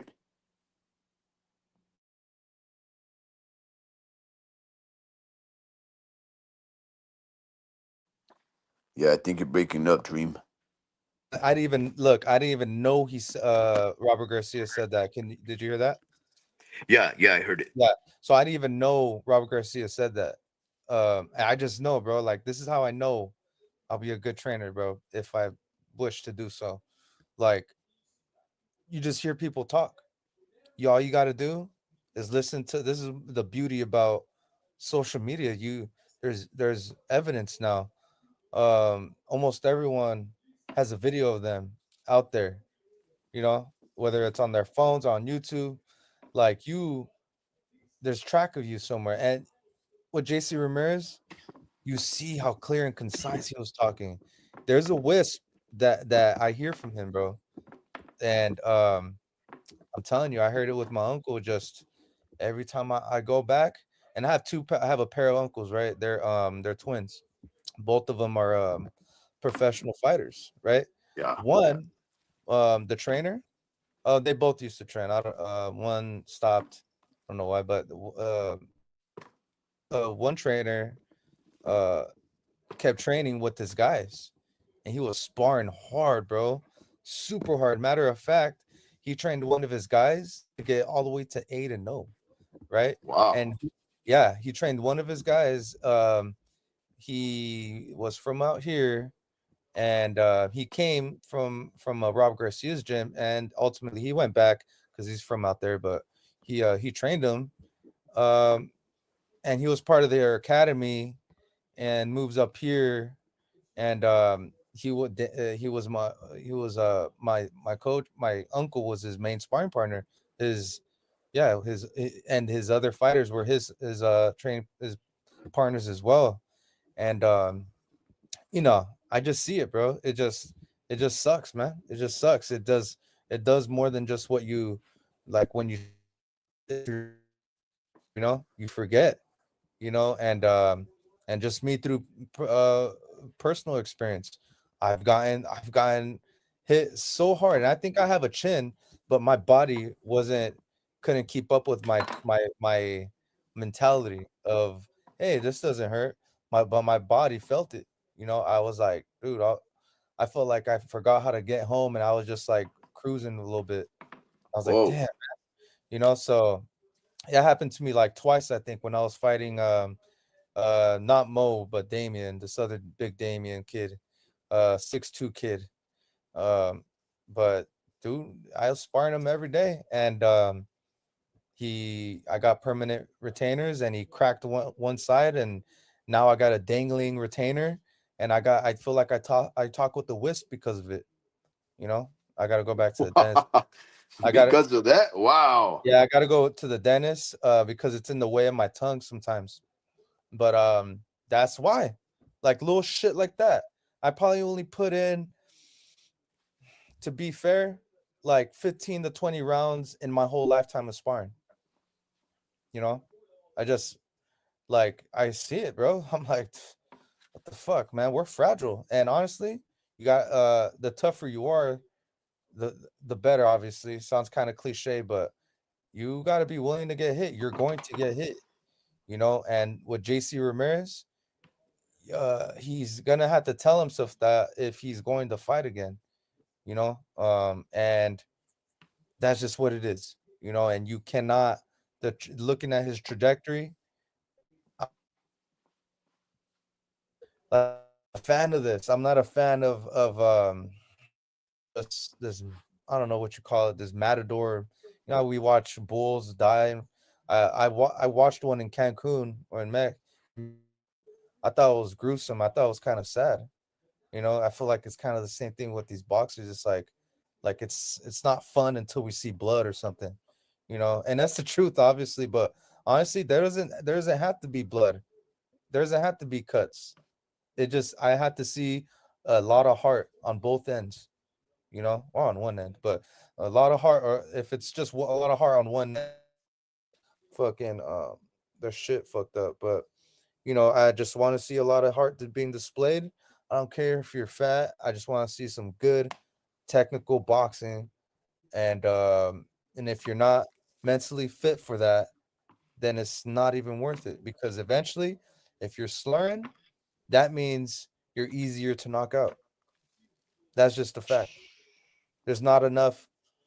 There's just your brain is just like you can't, like, it's like when you so much, bro, there's so much, like explanations, or like, you know, examples I can make out of this, you know. um your testosterone levels go down, all your levels go down. Eventually we got to take supplements to replace all that, you know. You get older, father time is going to help that brain damage out. It's going to speed it up, you know. Telling you, man, JC Ramirez gotta retire, man. You gotta retire. I don't know, bro. I don't know, because you're sort of saying things that indicate to me that he still should fight. Like, for example, you said you have to see these guys show heart. It sounds like JC Ramirez was showing all kinds of heart, No, it looks right? like he well, he still lost though. He still lost, so it didn't work out in his favor. Like I thought, like, maybe if Arnold Barboza was younger, he was and a younger JC Ramirez, he would have schooled Arnold Barboza. He probably would have knocked him out. JC Ramirez was a knockout puncher, dude. He was setting his shit up before, and now it's just like he just not like he just gets stuck when he's hurt. He wasn't hurt at all against Arnold Barboza, but he was against Rancis Bartholomew, you know. Yeah. And what we did learn about Bartholomew is that he's hitting like that. So make sure you know your opponent really well, and make sure he's not hitting like that, or else you're getting knocked out. And then what's it worth it? It's not worth being climbing up the ranks, you know. It's like it's not worth climbing up the ranks when you are already losing to a dude that's already going downhill in Rancis Bartholomew, you know. You just, yeah, like that it was a good, like like a good choice of opponent with Ramirez. Yeah. But and I wouldn't call it miscalculating or anything like that. It was just he timed it wrong. He should have fought him before, you know. He shouldn't have gotten married. No, I'm just kidding. I take that back. But you know, priorities, man. I feel like your activity is everything, man. So yeah, I just feel like it was a good. He seen the record and he took the punches well. It was nowhere near a Bartholomew fight where he was damn near knocked out, bro. So this is the thing. The guys that hold the belts are hitting like that. Do you want the belt? Yes or no? If you are, be ready to take those punches, because there's a certain level that there's a certain fence line that you have to, you have to jump over, and the fence might be too tall for you. Yeah. No, I mean, look, all I'm trying to say, right? All I'm trying to say is this. Had JC Ramirez lost to a no name, a guy he had no prior experience with, maybe that's actually contrary to what I should say, right? But if he fought a no name, an up and comer, no former champion, a defeated fighter, and he lost, especially if he got seriously hurt, especially if he got knocked out, I would say the telltale signs that retirement should be the next thing he considers were there. But again, he fought an undefeated fighter who's very young, who, in fact, remember, Arnold Barboza retired a fighter at 25 years of age, 26 years of age, and El Cholo, what's his name, Saucedo. He retired him. He made him brain bleed. The doctor said he cannot ever fight again because if he takes another punch like that, he would die. He did that to a guy in a fight of the year 2017, 2018, something like that, right? Yeah, but that's like buying a house in Oklahoma. Oh, never mind. That's a bad analogy. No. What I'm trying to say is this, right? If he hadn't fought that guy, if the guy he fought was a defeated fighter, was somebody like, let's say, Kid Kansas, right? um, and not even that. Not that's a bad analogy because Kid Kansas was beating that guy. He was beating that guy, and then all of a sudden, that guy just lands one punch, right? So that's bad. A flash punch, knockout, mystery punches chance happens all the time. But I I'm got it. saying, Go ahead. Sorry. oh no, go for it. I got a better analogy. Huh? Say I am the tornado. Say I am the tornado, and I'm in Oklahoma. There's a fucking house that's getting demolished by a company that's getting a rebuild, and they're like, look, it's getting torn down anyways, let's just get out the way, like Yeah. that's that like that's just what it is with you're getting a product that's already finished in Alex Salcedo. The brain was ready to get bled. What do you mean, Alex No, Salcedo? You saying he was a punching bag? yeah, because if you are going through brain bleed with a puncher like Arnold Barboza, where your knuckles ain't producing that much pounds per square inch compared to a tank, he just not punching that hard. And if you're not and if you are bleeding off of, like, if you are in, your life's in danger after a fight with with Barboza, like I said before, some of us are born with weaknesses and some are born with strengths. He fought a dude. Whoa. He fought a Look, dude. He fought a dude that was ready to go. Respectfully. well, yeah. Look, I get what you're saying, but no. You in your supposition, somebody like Tank Davis should be the type of person to make your brain bleed and retire you, right? Because he's a power puncher, right? But Barboza? no, Tank Davis. Uh-huh. But the reason it doesn't happen that way is because Tank Davis has one punch knockout power, right? One punch, and that's all you took. You didn't take continuous punches and punches and punches and bunches. You didn't get that. You just got one punch and you got knocked out. I do not think that Arnold Barboza is such a pillow fisted individual that he can't hurt you. I think quite the opposite. I No, think it's a middle of maybe a middle of the road puncher that he has cumulative power, no, I like heard David I heard Benavidez. Roy Jones Jr. talk about it. What did Roy Jones Jr. say? See him moving fast. Yes, you see him doing all this shit, but his four knuckles aren't landing perfectly. They're not landing flat. So that's another issue that we have to look at. You're just swinging your arms and you're not focusing on what you're hitting. That has a lot to do with your punching power. So you built like you can be built like a brick house, but your punch placement sucks and you're slapping your punches. You're never gonna get a knockout. In matter of fact, you're gonna hurt yourself. You're gonna hurt your fucking wrist. Like me, I've done that and I fixed my shit. So Yeah, that's yeah, yeah. another Well, thing. anyways, for whatever he says, it still hasn't happened, right? He still hasn't been defeated. He still hasn't hurt himself. So maybe he's just that a naturally Well, he athletic lost. He individual lost that already. He lost to that Irish guy. who Arnold Barbosa. Not on the papers, but he Oh definitely yeah, yeah, yeah, it yeah, was yeah, yeah. he lost to me. So he's Yeah, beatable. again, I get it, but he got outpointed. He didn't get defeated. He didn't get destroyed. He didn't get knocked down. He just got outpointed and out hustled. Right? That's And just that was no. yeah, a difference of opinion. But what I'm trying to say is this, right? Um, if JC Ramirez lost to anyone besides Arnold Barbosa, right?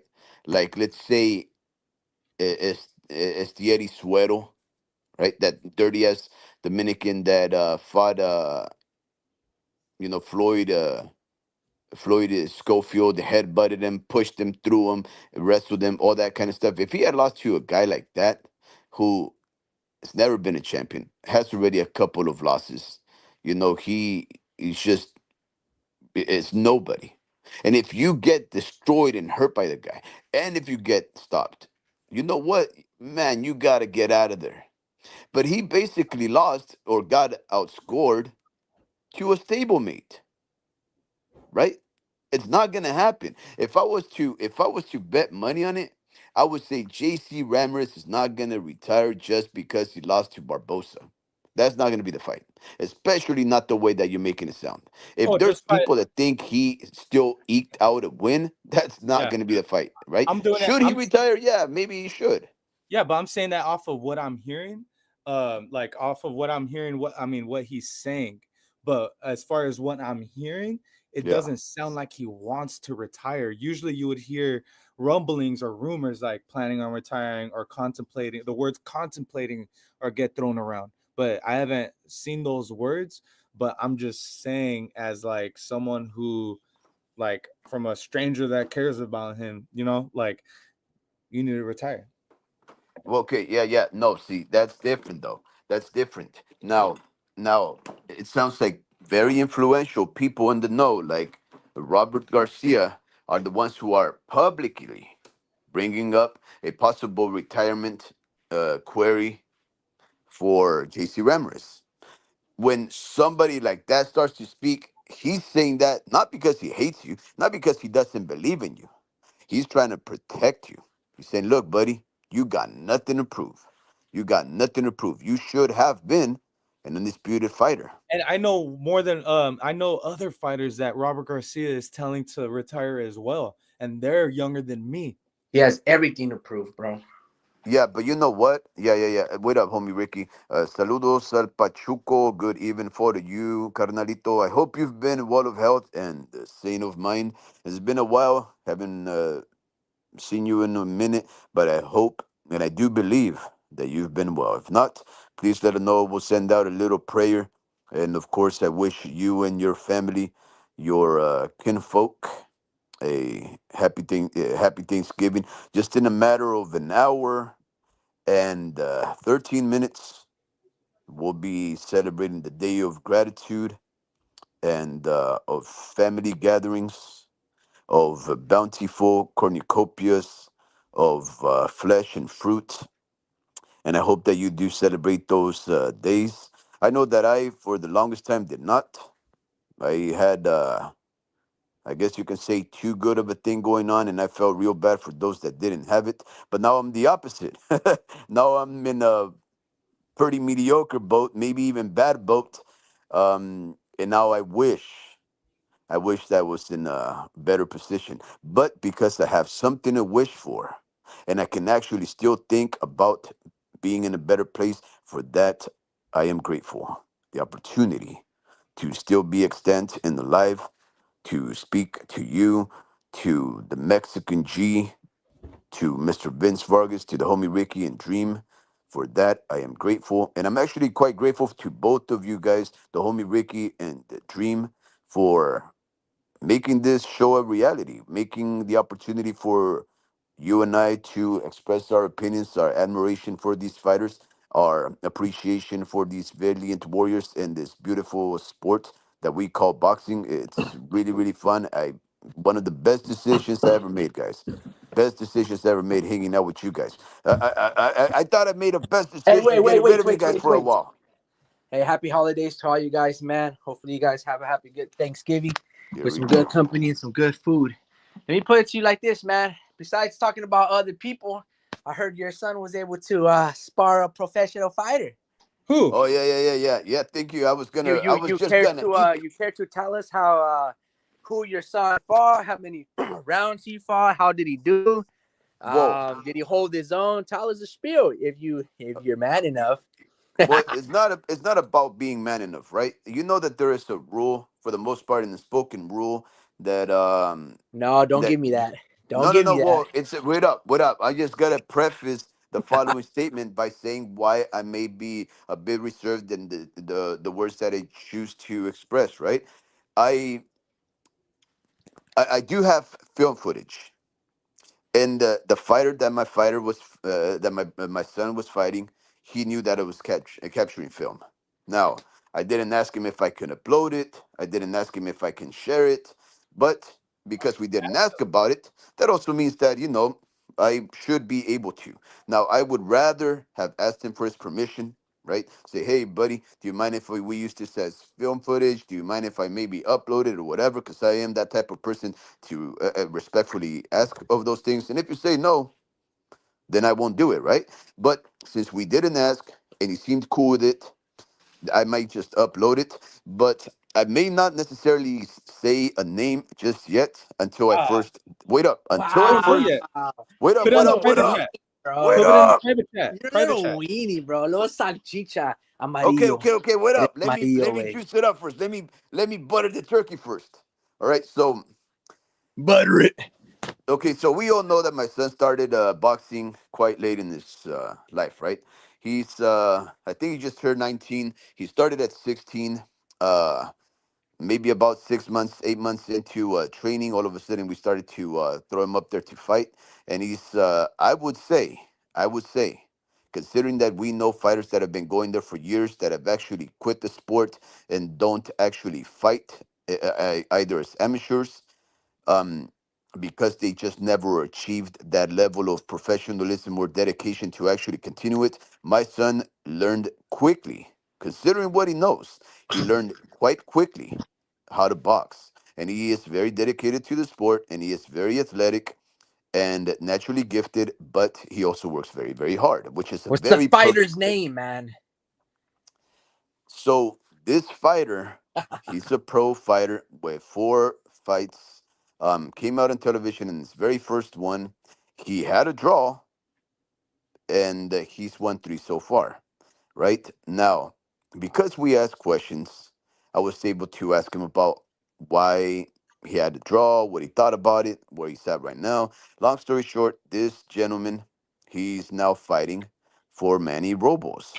Yes, the Southern California, LA-based trainer, who's well, maybe He's not homie with Ricky. Puga, You can't be mentioning. You can't drop names like that, bro. You can't, because these are bro. people's Bro, careers. Relax, bro. I Ain't already know who it nobody is. care, bro. I already know who it is. So you don't even have to say. You don't have to say who it is. You can keep it to yourself, bro. Okay, no. Why don't you say it? Why No, don't I'm not you gonna. say it, Dream? No, because Bro, it's up to you. listen.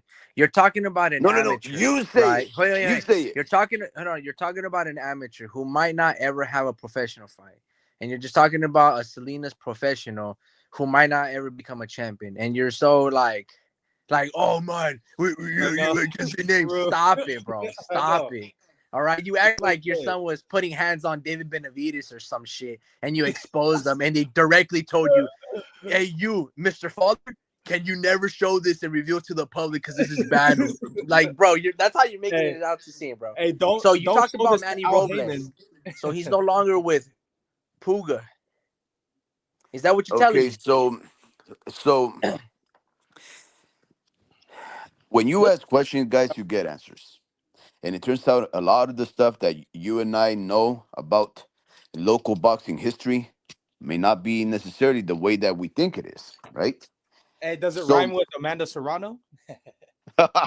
yeah, it does. It absolutely rhymes with it. There's no better word that rhymes with that.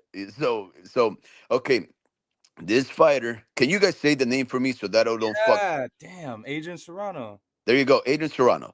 Adrian Serrano is a local Salinas-based. Well, he was a Salinas-based fighter, but in the most recent years, he's been training and fighting out of Las Vegas, Nevada, and now he's most recently relocated to the state of California once again.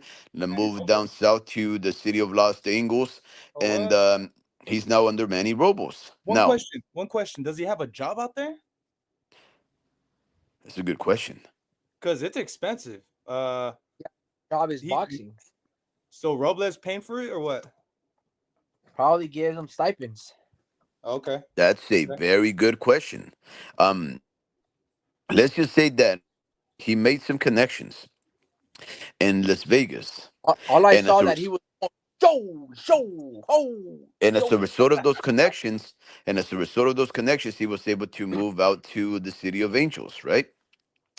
Um, the first fight that he had as a pro, guys, it was televised, right? It was in the undercard of a televised event, and he had a draw. He fought a fighter that had more experience than him. He had 4 fights, no losses, if I'm not mistaken, and he had a draw. It was a 4-rounder. He looked good.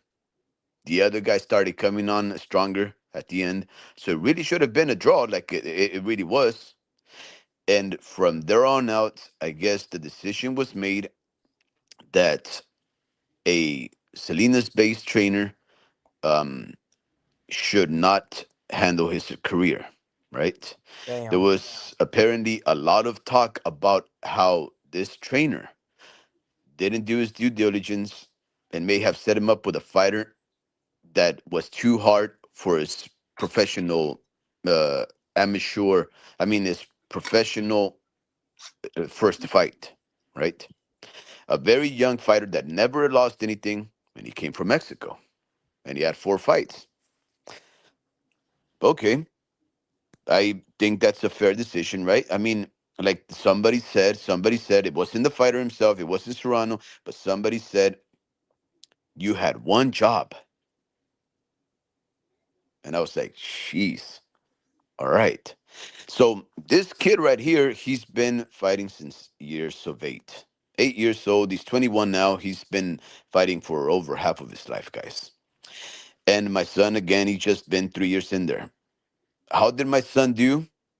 My son jabbed for jab, hook for hook, combo for combo, defense for defense. He held his own. Now, I was asked about it afterwards because my son started to, get tired after the 3rd round. He went 5 with this gentleman. They asked me, how do you think he did? Because everybody was like, wow, he's actually holding himself up. And you have to understand one thing about a pros, guys. When you're a pro, you can actually play around with some fighters. You can actually play cat and mouse games. It doesn't look like they're playing cat and mouse games because they're letting you hit him and they're letting you be aggressive and everything, but they're just working with you, right? Now, one thing that I had to admit, I said, well, my son did well. He held his own against a fighter that was probably doing 30-40% of what he's possible of doing. That guy could have hit much faster, much harder, threw out more punches, angled more, moved better, comboed better. He could have done so much, right? But he just allowed my son to believe in himself. He allowed my son to get in some licks, and he got in some licks so that he can teach my son. This is what happens when you make a mistake. Correct it. and he was doing all kinds of mind games, sticking out his tongue, dancing, shuffling his feet, Quick fainting. question. Where Mhm. at? The Rock? Rock boxing gym. Okay. So And Buka was there, or was no, it no, no? no, no, no, no. There is There a wasn't any separation training. there. There was a separation there. There was nobody there. This gentleman came down for Okay. the holidays to take in the good times with the family. Damn, I Um, could have sparred him then. No, I'm just I kidding. was gonna tell you. I was gonna tell you go over there and get the working because I'm not in this shape, so guy.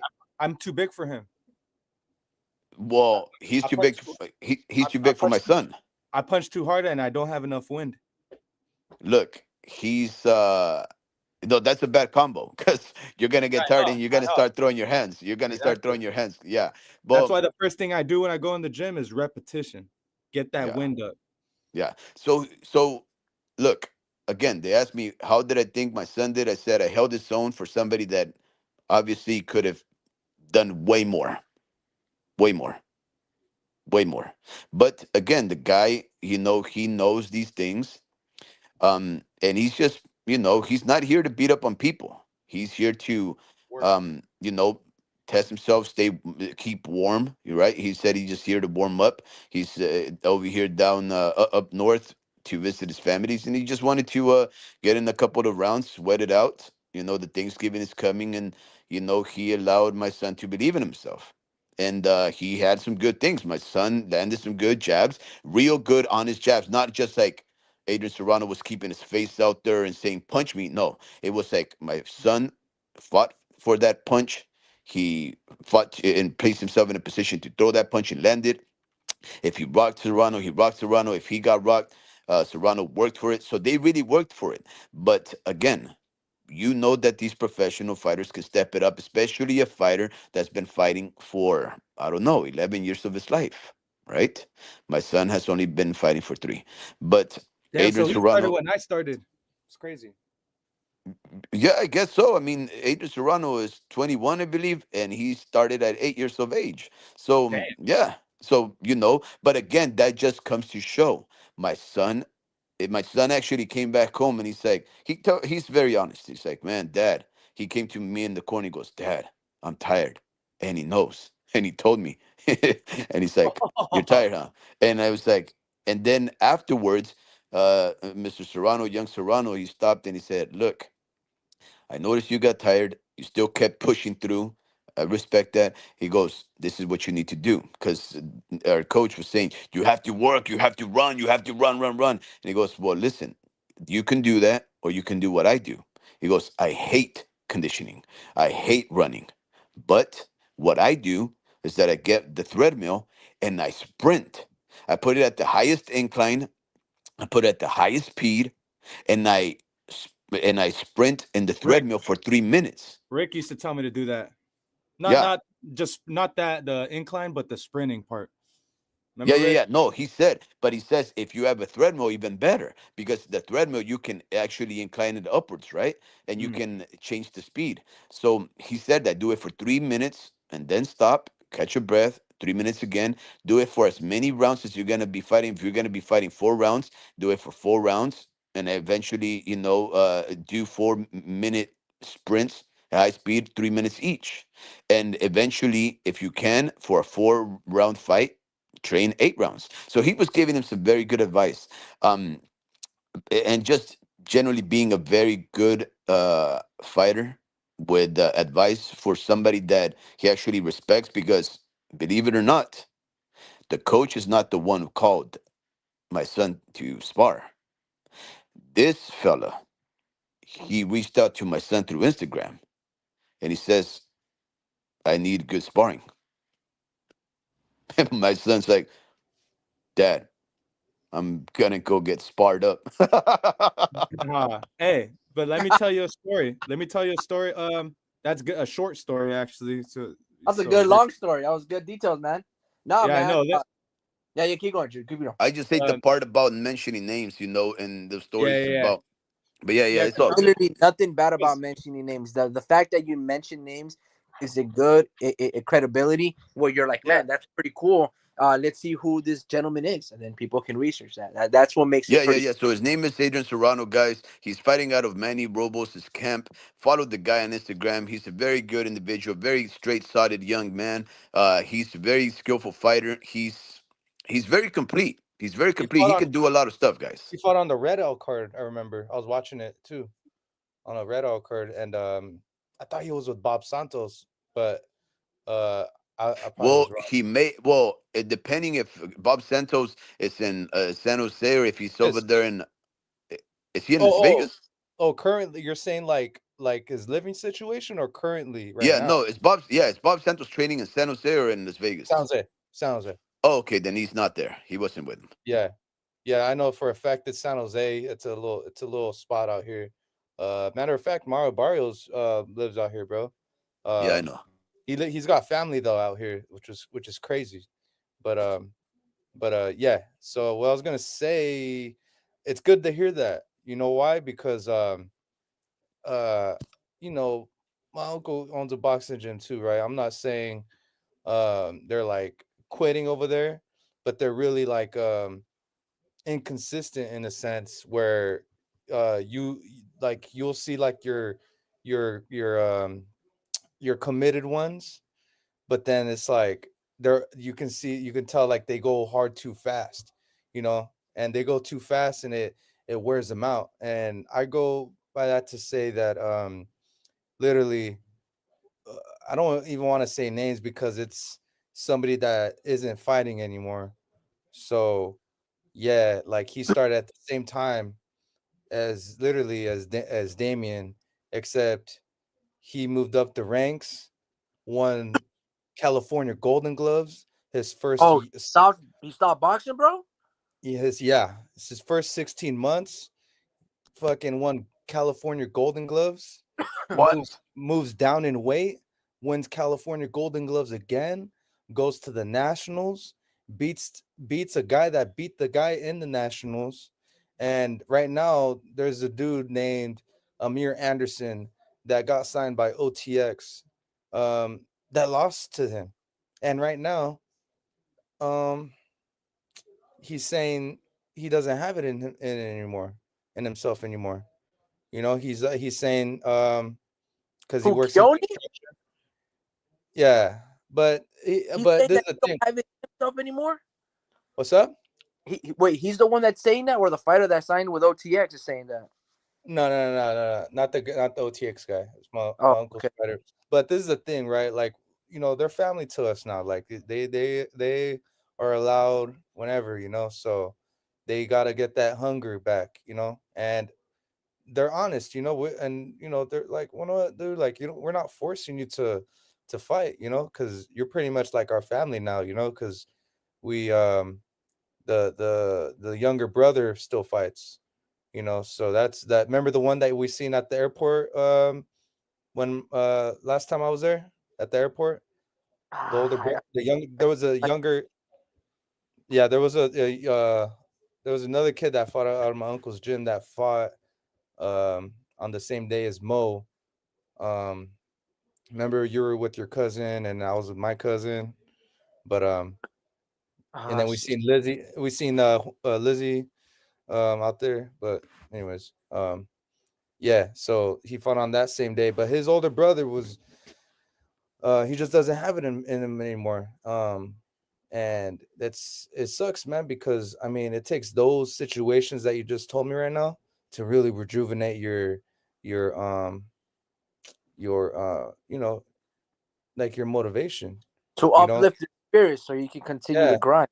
yeah, so I'm right, like he's not saying that he's quitting because he's still hitting the bag and he's still going to in shape and he's fucking running miles, bro. He's still the mold is still there, you know, like he's still keeping up with his wind and all that, which is good. But one thing that you can't replace about him is his IQ, because he does have IQ, but his work ethic, bro, because you don't just win Golden Gloves, you know, in two different weight classes, um, and then go to the nationals.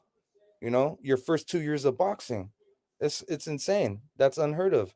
That says that you got something in you. You know, so I keep talking about this kid, and he's still young, bro. He's like barely 21. Um, 6'4". I think he was 6'2" like last year. So he's going through that growth spurt, bro. I think he might be like 6'5" when it's all said and done. So kid started at 240 pounds, playing for he played for Pittsburgh High School, which is at the time when he was playing varsity football, he told me that they were the 42nd best team in the nation. So he was playing with a bunch of big boys that were going to D1. So he was trying to mold his body to become that. And then he switched it up and lost a bunch of weight and does all this, So he's still got a lot to be proud of, and he doesn't have to fight because, like we said, like we were talking about earlier, some people are just not built for Well, look, guys. Okay, But no, hold it's on. I was just gonna end it on that because I'm not gonna force him to fight, and I just don't want to, you know, like his story's not over yet, So, that like I just like that I just wanted to tell you that that it's good to hear Damien doing that because a lot of people that started at the same time as him that are quitting. So it's good to yeah, hear. that's crazy to quit after 3 years, right? Because now you have to consider that young Adrian Serrano, he's been doing it for 10, 11, 12, 13 years. You got to look at And the he's situation still though. fighting with You vigor. gotta, He's still traveling the world. He's still trying to click up and make the right power moves, right? but you got to look at the situation though. Kid's mom died in COVID. You know, like Yeah, I don't know anything about that, man. So I'm just saying it doesn't matter though. What I'm trying to tell you is it, it, it's it's on the it's news. still the same question. It's still the same question, right? I mean, it's still the same matter, which is to keep up boxing is very difficult because life will happen. Yeah, some people will have it worse than others. Some people will quit because their mother passed away. Some people will take up boxing because their mother passed away. One guy will quit, the other guy will take up that vacancy, But that he, vacuum, and you fill it up. It's what I'm trying to say. It's so hard, guys. It's so hard. I can't express this enough. It's so hard to wake up every day of your life, go to the gym as people are screaming at you to punch harder, to move better, to block this way, do this. They're it's screaming at you, a grown men- adult, and you're mental taking fatigue. punches for a living. It's mental fatigue. Yeah, I'm saying it's so difficult, guys. I can't imagine. Listen, if you guys have ever been in a fight, a street fight, right? Just reflect on what it was like to get punched in the face. Just think about how it No, felt to get it's punched in the I think face. what me and Rick understand is the commitment it takes. You're talking about an instance where you had to explode on someone and you had to think quick. This is a mindset that you have to keep in the matter of months and of weeks, and you have to And it's harder said than done. It's exactly. so much harder said than done. That's why in this show, in our channels, we never speak about boxers in any way that is derogatory, right? We just don't do that. It doesn't matter if you're black, if you're white, if you're Mexican or Chicano, it doesn't matter. If you're Asian, you're yellow, you're red, it doesn't matter to me. You're gonna get the respect. And we'll let you speak. We're free speech amendment, advocates. We're never gonna stop you from saying anything bad about these fighters. But I'm just saying, guys, coming from a person that's been punched in the face, coming from a person that's punched people in the face, coming from a person that puts my own children to get punched in the face, right? It's one of the most difficult things you can do in life. As hard as working in the fields, as hard as going to war to defend your country, kill other people or get killed yourself. It's that hard, guys. It's that hard to wake up to and say, I'm gonna get screamed like a kid because I'm taking too many punches to the face. It's one of the hardest things you cannot imagine how hard it is. So for somebody like Adrian Serrano to keep it up for so long is admirable. For somebody like that fighter of yours that you're describing, that you haven't mentioned no names, but yeah, you wanted me to drop names, right? That guy right there, that guy. It's hard for him Hey, to have it's continued on. okay. It's okay because no one's gonna click on a what's it called on the screen on the video that says 49ers. Kyle Yeah. Shanahan Oh yeah. sucks. No one's gonna click on that and expect boxing. And I'm just playing, Yeah. but So Yeah, Pachuco which is Stick. why I don't know why you guys are like so secretive and like name dropping. Like Well, you guys because share we this come, to your family or bro. something. Look, hold on. Listen, I don't know. Wait, Look, wait, wait, you wait, wait. guys. I've been I very got, quiet for like the past 20 minutes. Hold on. I just want to say a couple bro. of things You about talked for like 3 hours. that's true. I did. Anyways, But hold on. Hold on. anyways. I came from a period when there was still a code, guys. There was still a code. But You you just didn't didn't. even live by it. So I didn't live by. What the hell are you talking about? That's the only way you can live here. You have to follow a certain code, right? So look, for anybody wait. that may Let me have address taken the numbers from crowd. Let anything me that is address the said, crowd. I'll just say this. Yeah, go address the crowd. Yeah. So for your uncle, Drew, what he should tell his fighter is it's time to go pro.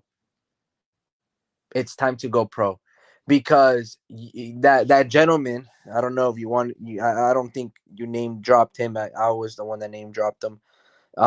So it's time to go pro for him and get a taste of the pro life, because now he's gonna at least get a check.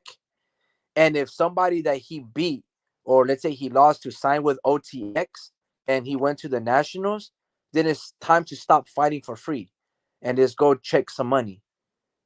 The biggest mistake that he can do, your uncle, is just let him just train and fight and get in shape when you were doing all those things for free. And I know that you said that his story came out on the news because he lost his mom during COVID. Well, Oscar De La Hoya's mom was battling, going through cancer, and he continued to fight on. I'm not saying it was easy, but now there's a bigger purpose and a bigger intent and a bigger drive. So I'm it's all not about saying support that system. I'm not Support saying that system. he's not demoralized, or he's like, man, a little depressed about it. I'm sure that he is going through all of those things, you know.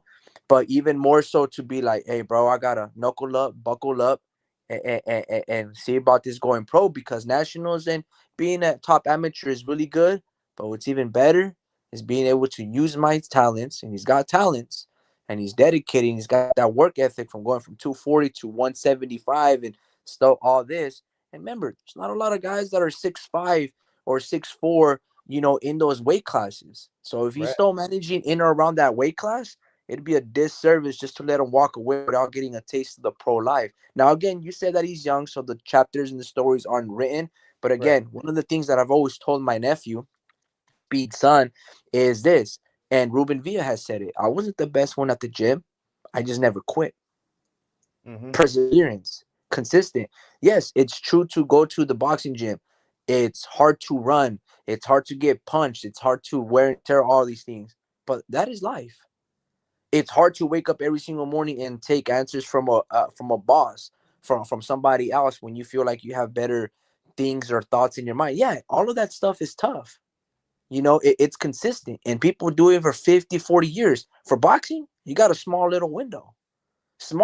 Like you said, he just barely started in 3 years and he's already burnt out. Sometimes that happens. Bright Yeah. stars shine the brightest and then they fizzle out immediately, right? So life is going to be tough. And if you can go through boxing, you can challenge yourself anything through life. But you have a small little window. So I just want to say that's more words of encouragement. It's not Yeah. it's not about like anything like that. It's always the bounce back. But I think it would be a disservice if they just like, we're not trying to make you go pro. It should be like, let's try to go pro once. And at least you're fighting all these times for free. You have the talent. You're going to the nationals. Let's just see what it feel like when you sleep Mm-hmm. somebody. You know, Yeah. Yeah. Because he's actually slept someone in the amateurs before too. There's a highlight video on Double Trouble IG page, I believe, and he literally slept someone, bro. Bro, you're dropping so many hints. Why didn't you just drop his name, bro? He already did. He already did. Why didn't he hear it? Well, not because he's not gonna fight. He's not planning on. Okay, fighting. well then drop the name, Rick. Yeah. So anyway, that's one thing that I wanted to say for that. And as for No, not speed for done no sparring work. and stuff like that, yeah, guys, look, like guys are this is just chop. This is just shop talk. This is nothing, guys. Like this is like you guys be like, oh my goodness, no, it doesn't. It's not like you guys are spilling secrets, man. It's just day-to-day things about life. But look, man, when it comes People down feel fighters, to training and burning out, like with speed sun and stuff like that, yeah, man, the biggest mistake and the biggest misconstrued misconstrued view of how like you're Misconstruction. supposed to last a lot of rounds. It's you're supposed to do 6, 7, 8, 10 miles. Nope. I tried that. I tried that when I was sparring myself and I was training and conditioning my body. There was this perception that I had to run 10, 8 miles, and none of that was true. And I got that wisdom back in 2015, 14 when I spoke to Shane Mosley, and he was sparring my, just an acquaintance of mine, Luis Chavez, a pro fighter at Salinas 4-0. And I asked him, hey man, I be running like 10 miles, something like this, and after 6, 8 rounds, I'm still gassing out. What did you do Mosley to like? And I asked Mosley a bunch of questions, and he was like, honestly, I don't even do more than 1 or 3 miles of running. 3 miles is my long distance. What I do is I do sprints. I do sprints. He goes, you can do 1 minute, sprints or whatever. But he goes, I was doing 30-second, 1 minute intervals, not even 3 minutes, but essentially 3 minutes, that's basically 2 laps around if you're doing, 3 minutes and half a mile. He goes, that's what you want to shoot for. And that speed, that's what's going to replicate burst, because when you're fighting, it's not you're consistently fighting for 3 minutes non-stops. He goes, it's these little bursts. And he goes, that's that type of way how you supposed to hit the bag as well. You can throw 1,000 punches and in a 12 circuit of sparring, or of hitting the bags and just alternating and things like that. But if you're just going half-fast motion with not speed and power, it's not going to translate over to sparring when you're fighting real tough dudes, or let alone a pro fight. And then there was like this other thing as well where he was talking about fucking Patrico, bro. I was like, is it true that you bench like 350 pounds? I was like, is that where your power comes from? And he goes, yeah, it's true that I bench 300 and something pounds. Because I remember Adrian Broner was benching 2 plates, and I played football, so I was trying to do that stuff as well. And he was like, but that's not where my power comes from. And he was telling me like where his power comes from. But I was thinking to myself, but you motherfucker also caught for designer drugs. I was thinking to myself in the back of my head when he was telling me. So I was like, that's probably why you were able to bench over 300 pounds fighting and weighing at 135 pounds, But anyway, so yeah, those little things that Serrano was telling your kid, in terms of the stamina and how he knew he was getting tired because he was breathing and going to his corner and stuff like that. But it was nice that he gave him that information, because I can tell him that, and it just kind of goes into one ear or the other, like half the shit that I'll be telling him, But when you hear from another pro, when you hear from somebody, your peer in your age group, then it's just like, oh, okay, it just holds more weight.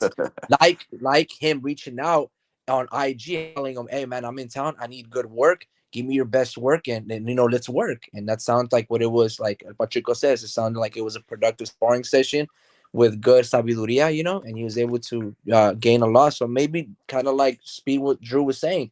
That's what Keone, that's what he needed. That's what he needs. Oh, it's Keone? That's what he needs in his Yeah. life. Oh my God, that sucks, bro. That really sucks. Keone had wow, that sucks. Bro, so put it perspective, right? Wow, Keone had so much talent, bro. He fought the right before Carmel Moulton and Zade Moses. I know.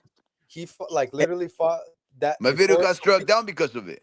Bro, like this guy has so many fighters following him back, and he's like cool with these guys. He's cool with like Carmel, and it's like, so you're just gonna leave him? It's like a work field, like I'm not forcing him to fight, man. Like he's down to earth dude, bro. Like honestly, He's one of the coolest people I've met, bro. Like he's super chill, along with his brothers too. You know, really quiet, humble, hard workers. When it's time to work, they will outwork you. You know, it's just um, you can't blame them, man. You can't blame them, man. They're only 3 years in. Um, let them get that hunger back. Let him. I mean, because his brother, he has a set of coincidentally, um, he has a younger set of brothers that are twins. You know, so one fights, but one of them is cooking. And one of them, they're both grown. They're all growing. You know, but they're that area, Antioch, California. They're located in like the harsh part of town, bro. And for some reason, they don't lack hard workers there. You know, like like I've done workouts there, and people thought I was like the coach. They're just ready to listen and take instruction.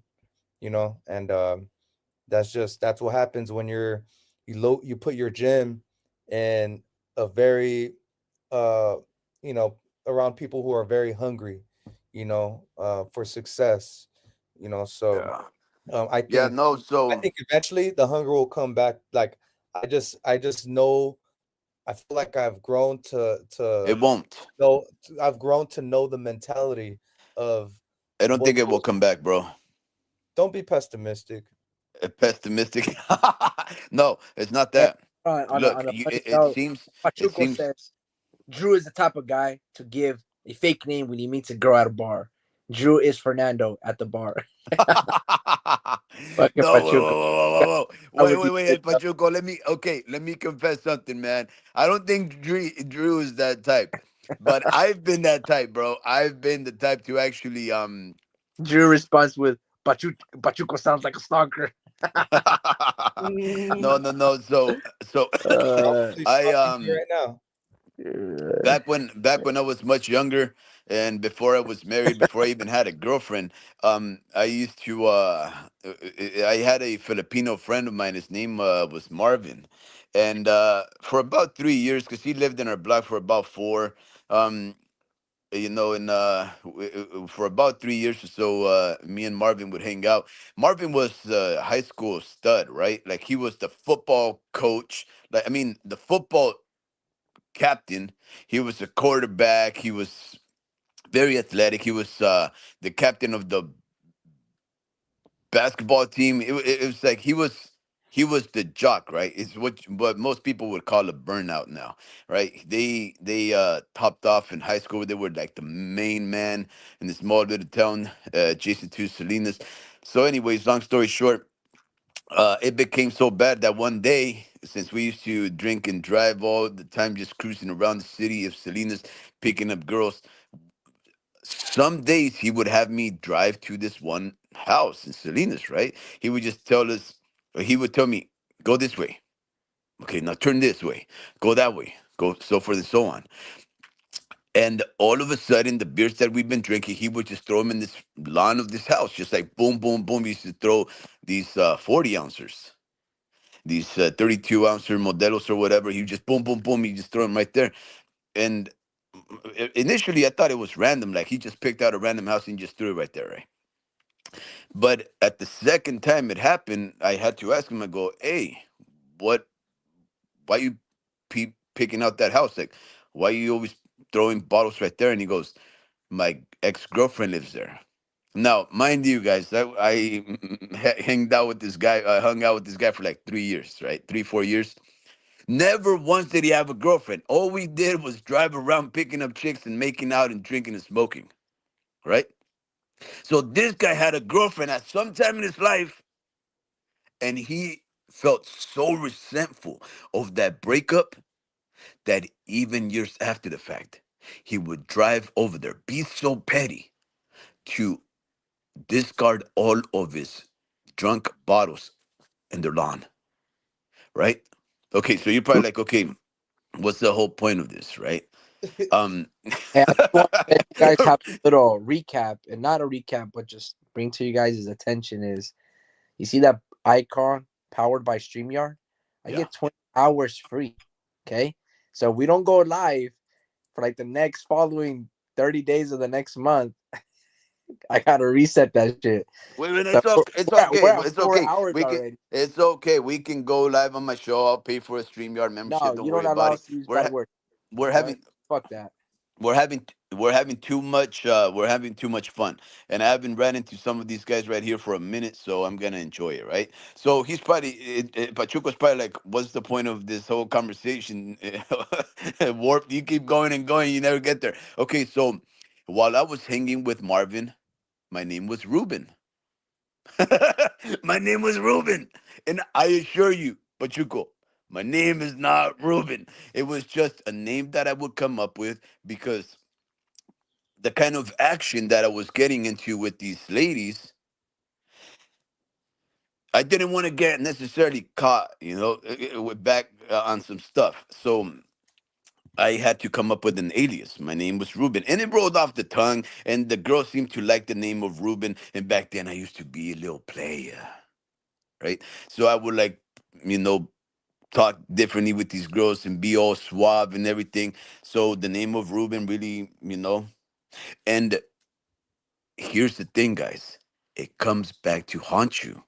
It comes back to haunt you.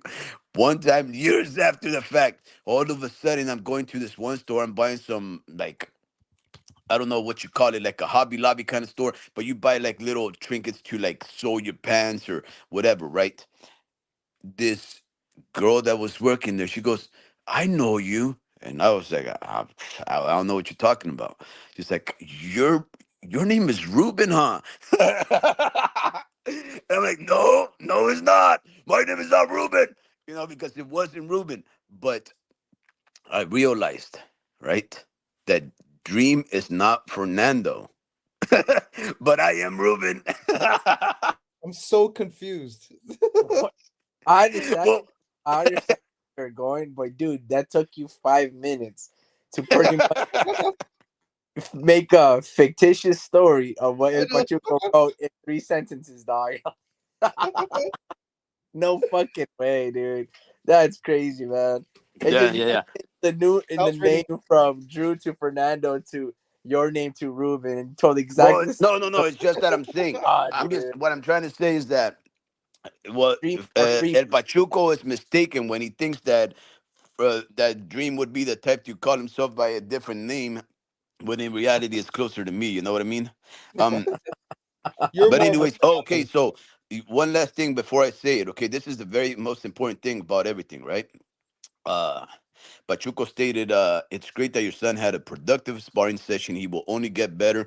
Okay, I agree absolutely. And in fact, I told my son, while Serrano is here, you have to ask him before he leaves on Sunday. You have to ask him for another session. Maybe we can get it on the Saturday, guys. Maybe we can open up the gym for maybe another 5-6 rounds. But I think we really have to capitalize on the opportunity to get Adrian in the ring once again. Maybe this time a little harder, maybe a little harder sparring session, maybe with the homie Ricky on the corner to advise my son. But oh, here's the big news, guys. Here's the big news. I know I always like go off on these tangents and whatnot, and I never get to the gist real quick. But here's the thing. I talked to the coach because he was giving me some history, right? And we have 2 fighters in the gym. My son is one of them. That that they're like the dedicated fighters, right? Everybody looks up to them. These guys are the ones that represent the Rock Boxing Gym, Salinas, California. And he said, well, one of the other kids, his name is Alex. He goes, Alex is only 4 months away from turning 18. As soon as he touches 18, he's turning into a pro. He wants it. I want it. This is what he said about my son. He said, Alex has nowhere to go. He goes, Alex is turning into an adult. There's not going to be no more golden gloves, no nothing like that because he's an adult. There's no more No. Olympic, well, something like that, right? He's already gone to nationals. He's Who just said not that? a well, he only coach. he Wait, only wait. won Golden Gloves at 19 or at 20. Yeah, exactly, dude. Lomachenko won gold medal at 24. Yeah. That's the But what biggest I'm saying mistake is, about Americanos, bro. Is the Okay, name. so what he said about Alex, if I'm not mistaken, was something to the effect that uh he's already had, opportunities to get gold and silver He gloves. wants that moolah, bro. He wants that money for that supercharger Hellcat, bro. He says that there's nowhere else to go besides pro. And he I'll said go that pro. now that I'll go pro for him. No, I'm just kidding. Go you ahead. wouldn't, bro. You wouldn't. You Bro, wouldn't. it's dangerous for me. Bro, My- hey, Ricky, do you want to build this guy into a fighter? I think I go ahead. Just go say what you were saying. We'll talk about that later. Another day. See, ducking that work. So he said now that there is no Olympic boxing, I don't know if you guys knew that. I actually thought it was the opposite. I thought that the Olympics were again gonna allow boxing to become a thing, but it turns out that they're gonna be taking it away. In Yeah. fact, he said Damn. now that there is Freaking no Iman Khilafi's fault, bro. No, Yeah, they were he's- already planning on doing that. It was already like cemented that they were gonna cancel the Olympics. They already said prior to that, all that shit happening, they were saying like, yeah, this is the last boxing Olympics, But yeah. So he said now that there is no boxing in the Olympics, it's AIBA championships. That's and he it. goes now that they've already been in in tournaments and they just never made it all the way to the top. He said, I'm gonna take Alex in March into a pro, and Damien is gonna turn pro next year. Who said And I that? was Coach Dan. Bro, he's gonna get those kids fucking killed, man. Well, actually, not necessarily, right? Because remember, some of They the don't know fighters how to that hurt, bro. Not yet. yeah, But well, hey, it doesn't matter. See, it I doesn't think matter because he's gonna do it. You see? No, this is how you know. It's cool to spar Adrian Serrano, right? It's cool. Uh-huh. Have him go spar. Have them both go spar Ruben Villa. Have Well, them go okay. spar Ruben Villa So before they can luckily, spar a guy who's 10, 20 pounds heavier than them, right? go Walking spar the around best weight, fighter in walking around Salinas. weight. Tell them to go spar Ruben Villa, and then they'll know. Okay, we're ready or not. Go tell him to fight the Ruben best Villa will. fighter in Salinas. Yup, Ruben And Villa's gonna boom, fuck you that's how guys you up. know the level. But you want to see which one Ruben of your is kids the has heart. You cut out a little bit. No, you're just speaking over, bro. Sorry. Oh, shit. Or maybe I cut out, my bad. oh, again, so what I'm trying to tell you, obviously, it's not the decision of Dan, right? But there's gonna be an impasse. There's gonna be a there's gonna be a conflict, and there's gonna necessarily be a resolution. Dan is gonna ask Damien to go pro, and then Damien has to make the decision of whether he's ready or not. Right now, my son, he's an individual that yeah, he is young. He's 19 years of age, but he's always been very mature. I respect the guy. I'm not saying that just because he's a fighter. I'm not saying that because he's my son. I respect the way that he is. I thought you were Right? saying. I thought you were talking about Danny. I was like, what? No. I'm talking about. I'm talking about. I have respect for my son.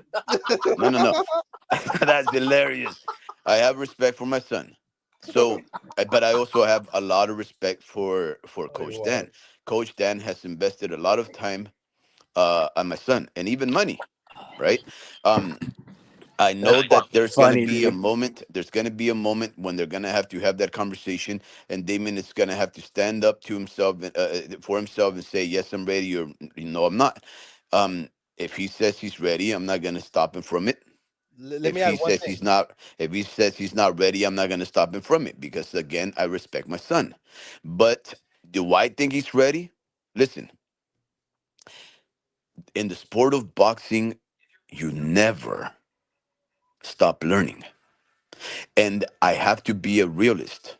My son has only been fighting in total from training from the first day he stepped in there until his most recent fight, 3 years, I thought it's right? before pandemic, no? No, he started during the pandemic, like halfway in it. We Oh, were Yeah. having a spar outside in the sidewalk. We couldn't that's even right. go to the gym. Um, But this is the do I thing, bro. know? Is he a Kiani? Listen, my son has good posture. My son has a heck of a jab. My son looks like he looks like he's going to be a star, guys. He's a very good looking individual. He's very handsome. He has a very good body. He has a very good technical style, right? Those are the kind of things that you need to develop a star. Does he have the skills for it? No, he doesn't. He doesn't because he's only been there for 3 years, and he doesn't have more because this lazy ass, the homie Ricky, won't fucking.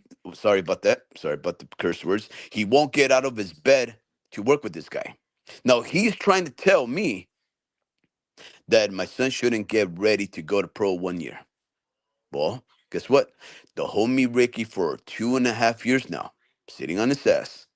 He could have worked with my son more to train, to work harder, because the homie Ricky is one of the most dedicated, most astute boxing minds that I know. I know that under the tutelage of the homie Ricky, my son would be in a better place. Unfortunately, the homie Ricky does not want to step up. So that means the Before homie you go, Ricky Rick, has I'll no go. say in these matters, right? If my son gets his ass beat, I am not gonna consent to the homie Ricky opening up his mouth and giving his opinion. As simple as that. My homie Ricky, my brother, was the very first one to take my son to the gym. He's the very first one to teach him how to throw a jab. And he's the first one to stop working with my son when he has an opportunity. So again, what my son decides to do, whatever happens, if he gets his ass beat, I'm not gonna want homie Ricky to talk about it. I'm not gonna want Dream to talk about it because you guys can get the smoke whenever you want, but you guys don't want it. No, this is the thing though, bro. Rick has taught me so much with what he tells me. Um, I think only thing I gotta fix is my mentality. But with Damien, it's just you need the currency, as in what you learn, as like the knowledge that you learn. I feel like it's the different styles that you get in there in the ring.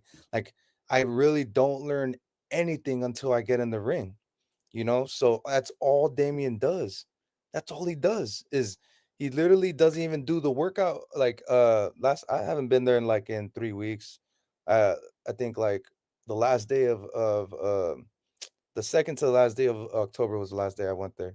But I'm gonna go there in a couple days. But literally when I was there, bro, like he wasn't even doing the workouts. He was going straight to sparring. That's where like you learn the most. But this is the thing. He's sparring Alex. He's sparring Alex, and just me looking at different gyms. There's different philosophies, and not only that, you see everyone in that same gym doing like the same movements. That means that's their philosophy here in this gym. You need to go to other gyms and get a taste of what their philosophy is. Yeah, Not, yeah, not saying you need to become a member of their gym. I'm saying just you need to be a traveler. You need to be someone that's he needs to be someone that's curious. He needs to be more curious and not be so stationary in one area. You know why? Because I told him about my uncle. I got my uncle. He's willing to teach you pivots and all this other stuff, but he don't even have to be your coach. He coaches MMA fighters. He coaches. Well, he used to spar Nate Diaz and Nick Diaz, and so he just gives work, and he's seen a lot of movements, and there's different philosophies. I think that right there is the real currency. The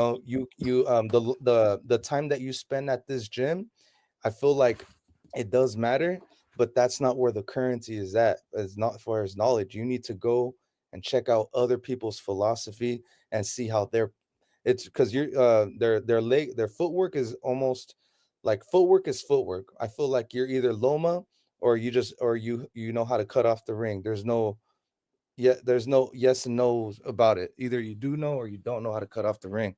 Um, and I just feel like hand placement is everything. I've seen so much creativity through me being a boxing fan and me talking boxing and soaking up game and me going inside the gym and me looking at my uncle's gym, I'm like, wow. I'm like, I didn't even know that was legal. You can do this? Wow. And there's so much that Damien hasn't been doing. And he's working so hard, and he can conserve that energy that he has to be smarter. So he needs to have a little bit more fun and creativity inside the ring, because he's doing the same thing because he doesn't have to do the anything else different, and that's because he keeps sparring Alex, right? But when he gets inside a ring with a monster like me, nah, I was fucking with you, but uh, nah, but you know what I'm saying? Like, just it's crazy, bro. Like, I love watching sparring videos of dudes that are like who talk. There's this dude named Johnny Mansour. Have you guys heard about him? Johnny Mansour Yeah. from New York. He's really highly touted amateur. I think he's fighting pretty soon, but dude got hand speed. Dude got hand speed. And when you watch him spar, he's like, he tries to be so much like Amir Khan, you know? And I just feel like he's he's sparring like in North Carolina. He sparred in Washington. Like, bro, this guy is getting looks, and that's what it's all about. You know, you want to be able to make that mistake in sparring. I almost want him to go and spar that dude in Dublin. He needs to go back and get that feel, and he needs to learn that. He needs to learn what just happened in that day. He needs to go back to it. He can't just ignore it. You got to go back to it and be like, and really like sit on it, like, and let it sink in your mind. Like, why did it happen? Like, and you can't just shake it off. You gotta, you're like, you gotta make the changes. If your wife isn't happy with you, ask her what the changes you gotta make. I don't know. Like, you gotta to make this marriage work. You gotta ask yourself these things. You'd be like, yeah, I gotta do this. Like, I wonder if he's ever tapped back into that and asked himself, like, I wonder what I could have done against that dude in Dublin. It's things like that. Go back to the losses, because that's where you learn. Yeah.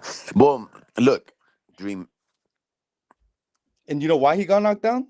It's because of Hey, his Andrew. hello. No, I'm talking to my son. He has to cover up the birds. You're cutting out. Or Yeah, I'm cutting well, out. you're cutting out. You're cutting out, bro. I never cut out. Damn, nah, it's me, guys, because this guy's in and out. All right, good stuff. So, anyways, Omi, here's the thing, right? I am the first to say, right? Because that's the thing, right? I've been watching boxing for I'm 45, so maybe 40 years of my life, close to it. One of my fondest memories is likely going to be something boxing related, right? I've seen so many fights. I've seen so many styles. I've seen so many intriguing, interesting things that I wish that I can do. I know my son doesn't know 1/10 of the sport, right? Do I think he's ready to go pro next year? No, absolutely not. I actually said he was going to go pro at 21. He's barely 19. According to my plan, he's got a year and 8 months, 2 years to go pro. I think that's a lot of that's adequate time for us to invest in his training, in his conditioning, taking him to maybe a Robert Garcia camp, an academy, maybe setting him out to Vegas for a couple of weeks just to have some fun and learn what it feels like to travel as a fighter and learn who's out there. I think we can also take him to the other gyms just to get free work, right? But he's never going to learn everything.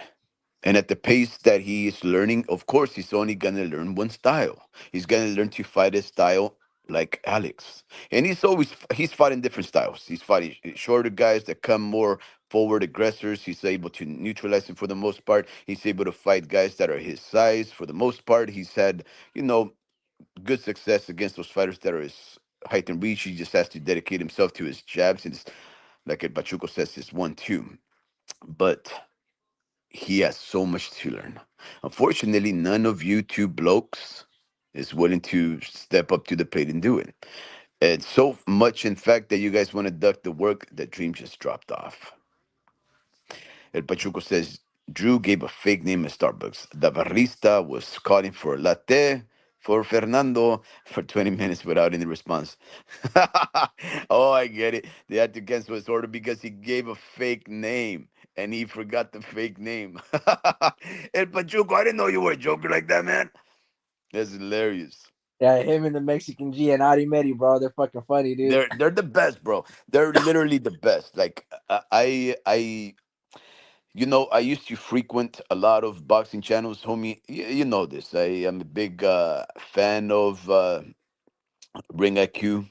I'm a big fan of boxing beats and rhymes, and I too tend to listen to the boxing boys. I do still sometimes hop on and the showbiz, the adult show, but for the most part, I don't have to do that anymore, right?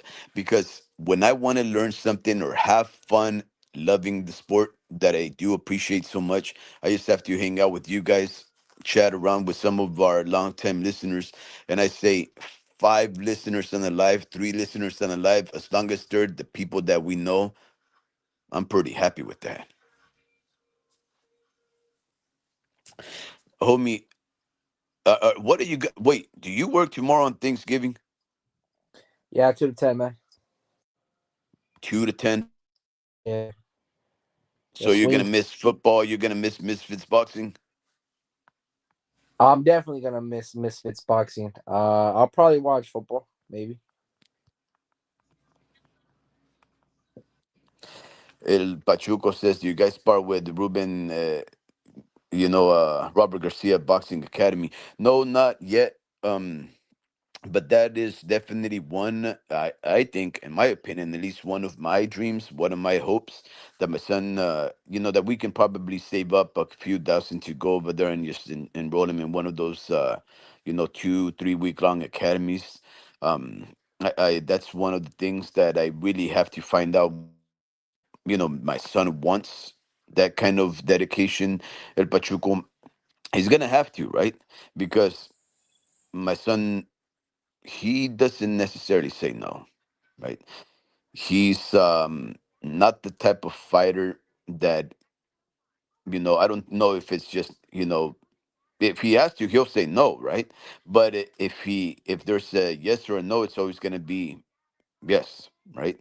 So would he take an opportunity to go, to the Robert Garcia Boxing Academy to get some Dixon? Yeah, if his job tells him, because that's the other thing, he's also he's also a worker. If his job tells him, you can't, you have to be here on this day or so forth and so on, then he's gonna do it, right? But homie, Dream is waiting on the lobby, but my son will never duck to work. My son is always, I guess, for lack of better words and common layman's pardons, he's always down for whatever. We used to have that saying back in the day. He's always down for whatever. Um, but that is one of my hopes that we'll get him over there to the Robert Garcia Academy, get him some Nixon. And again, here's what we have to consider, guys. This is the honest truth. And I'm not saying that because he's my son. My son has this thing, which I like to call in the French parlance, a je ne sais quoi, right? People call it the X factor. People call it the it factor, whatever you want to call it, right? It's that little thing that makes them stand out. My son is very charismatic. He's very personable. He's very friendly. He has a lot of game with the girls, but he doesn't abuse it. He's a very straight up, stand up man, right?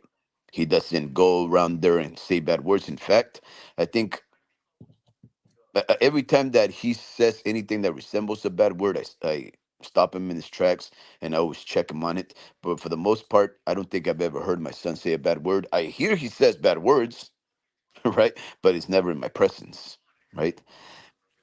He's what you call a stand up kind of guy. The Italians would call him a stand up kind of guy. Stand up type of guy. He's a I stand up guy.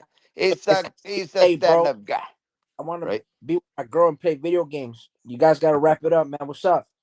Nah, you gotta play video games with this girl, bro. We know. See, man, I got because I don't want to get a text be like, "Hey, yo, rap, hey, you guys end the live." You guys Hey, end the live. whoa. Why do you care? Let's just let the life go on until 3 o'clock in the morning, 4 o'clock in the morning. I don't know how long you're gonna last there, And on that but note, guys, y'all have a good night. El Pachuco, as always, man. Thank you for tuning in. Speed, Drew. We'll chop it up. happy Thanksgiving. El Pachuco goes. Your son has talent, man. Best of luck. It's the toughest sport in the world. A sport for warriors. Mucho respeto. Ajá. Igualmente, el Pachuco, mucho respeto a usted. Le deseo a usted un buen día el día de mañana, un día festivo con la familia. Espero de que tenga mucho para estar. I can't say igualmente. Oh, actually, I said it pretty good right there. Igualmente.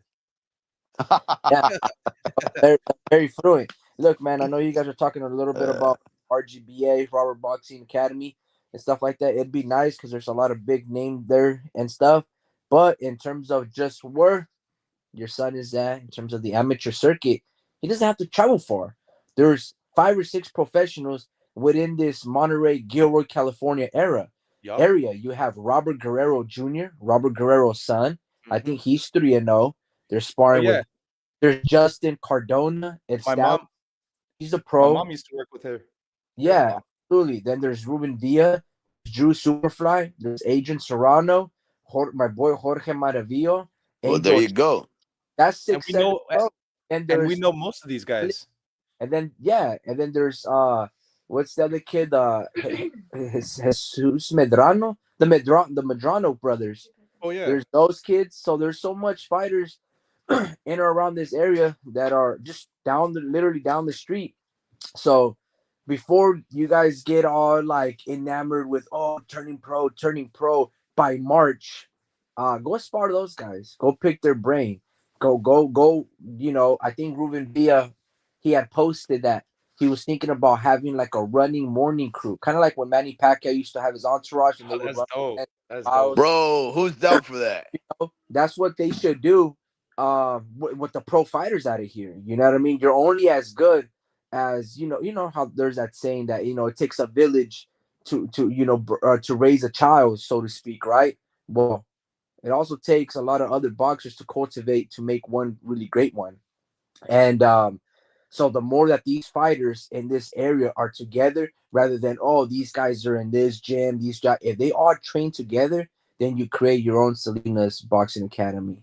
And Wow. what these guys. See, Dream. See, this But is the reason anyway, why. look, This is look, the look, look. reason why I'm always in argument with the homie Ricky, because he has all these great ideas, but he just doesn't act on them. Right? Like he has this great idea on how to manage my son's Fresh, career, man. where to take him, Fresh. and how to network, but he doesn't do it. This is the reason why I'm always ticked off at the guy. Right? He always ticked off at the guy. He's talking about how to best move my son and build him into a fighter, and he's the guy to do it too. No, But he but just because doesn't want to there's stand up, doers, bro. He doesn't want to raise his hand and say, "This there's is my doers, job." and there's people that look outside.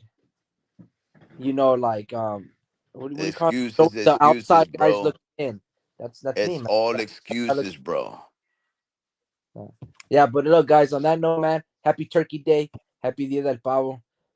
Speed El Pachuco or El Pavo? Is that how you say? Vince Vargas, Mexican boxing #1.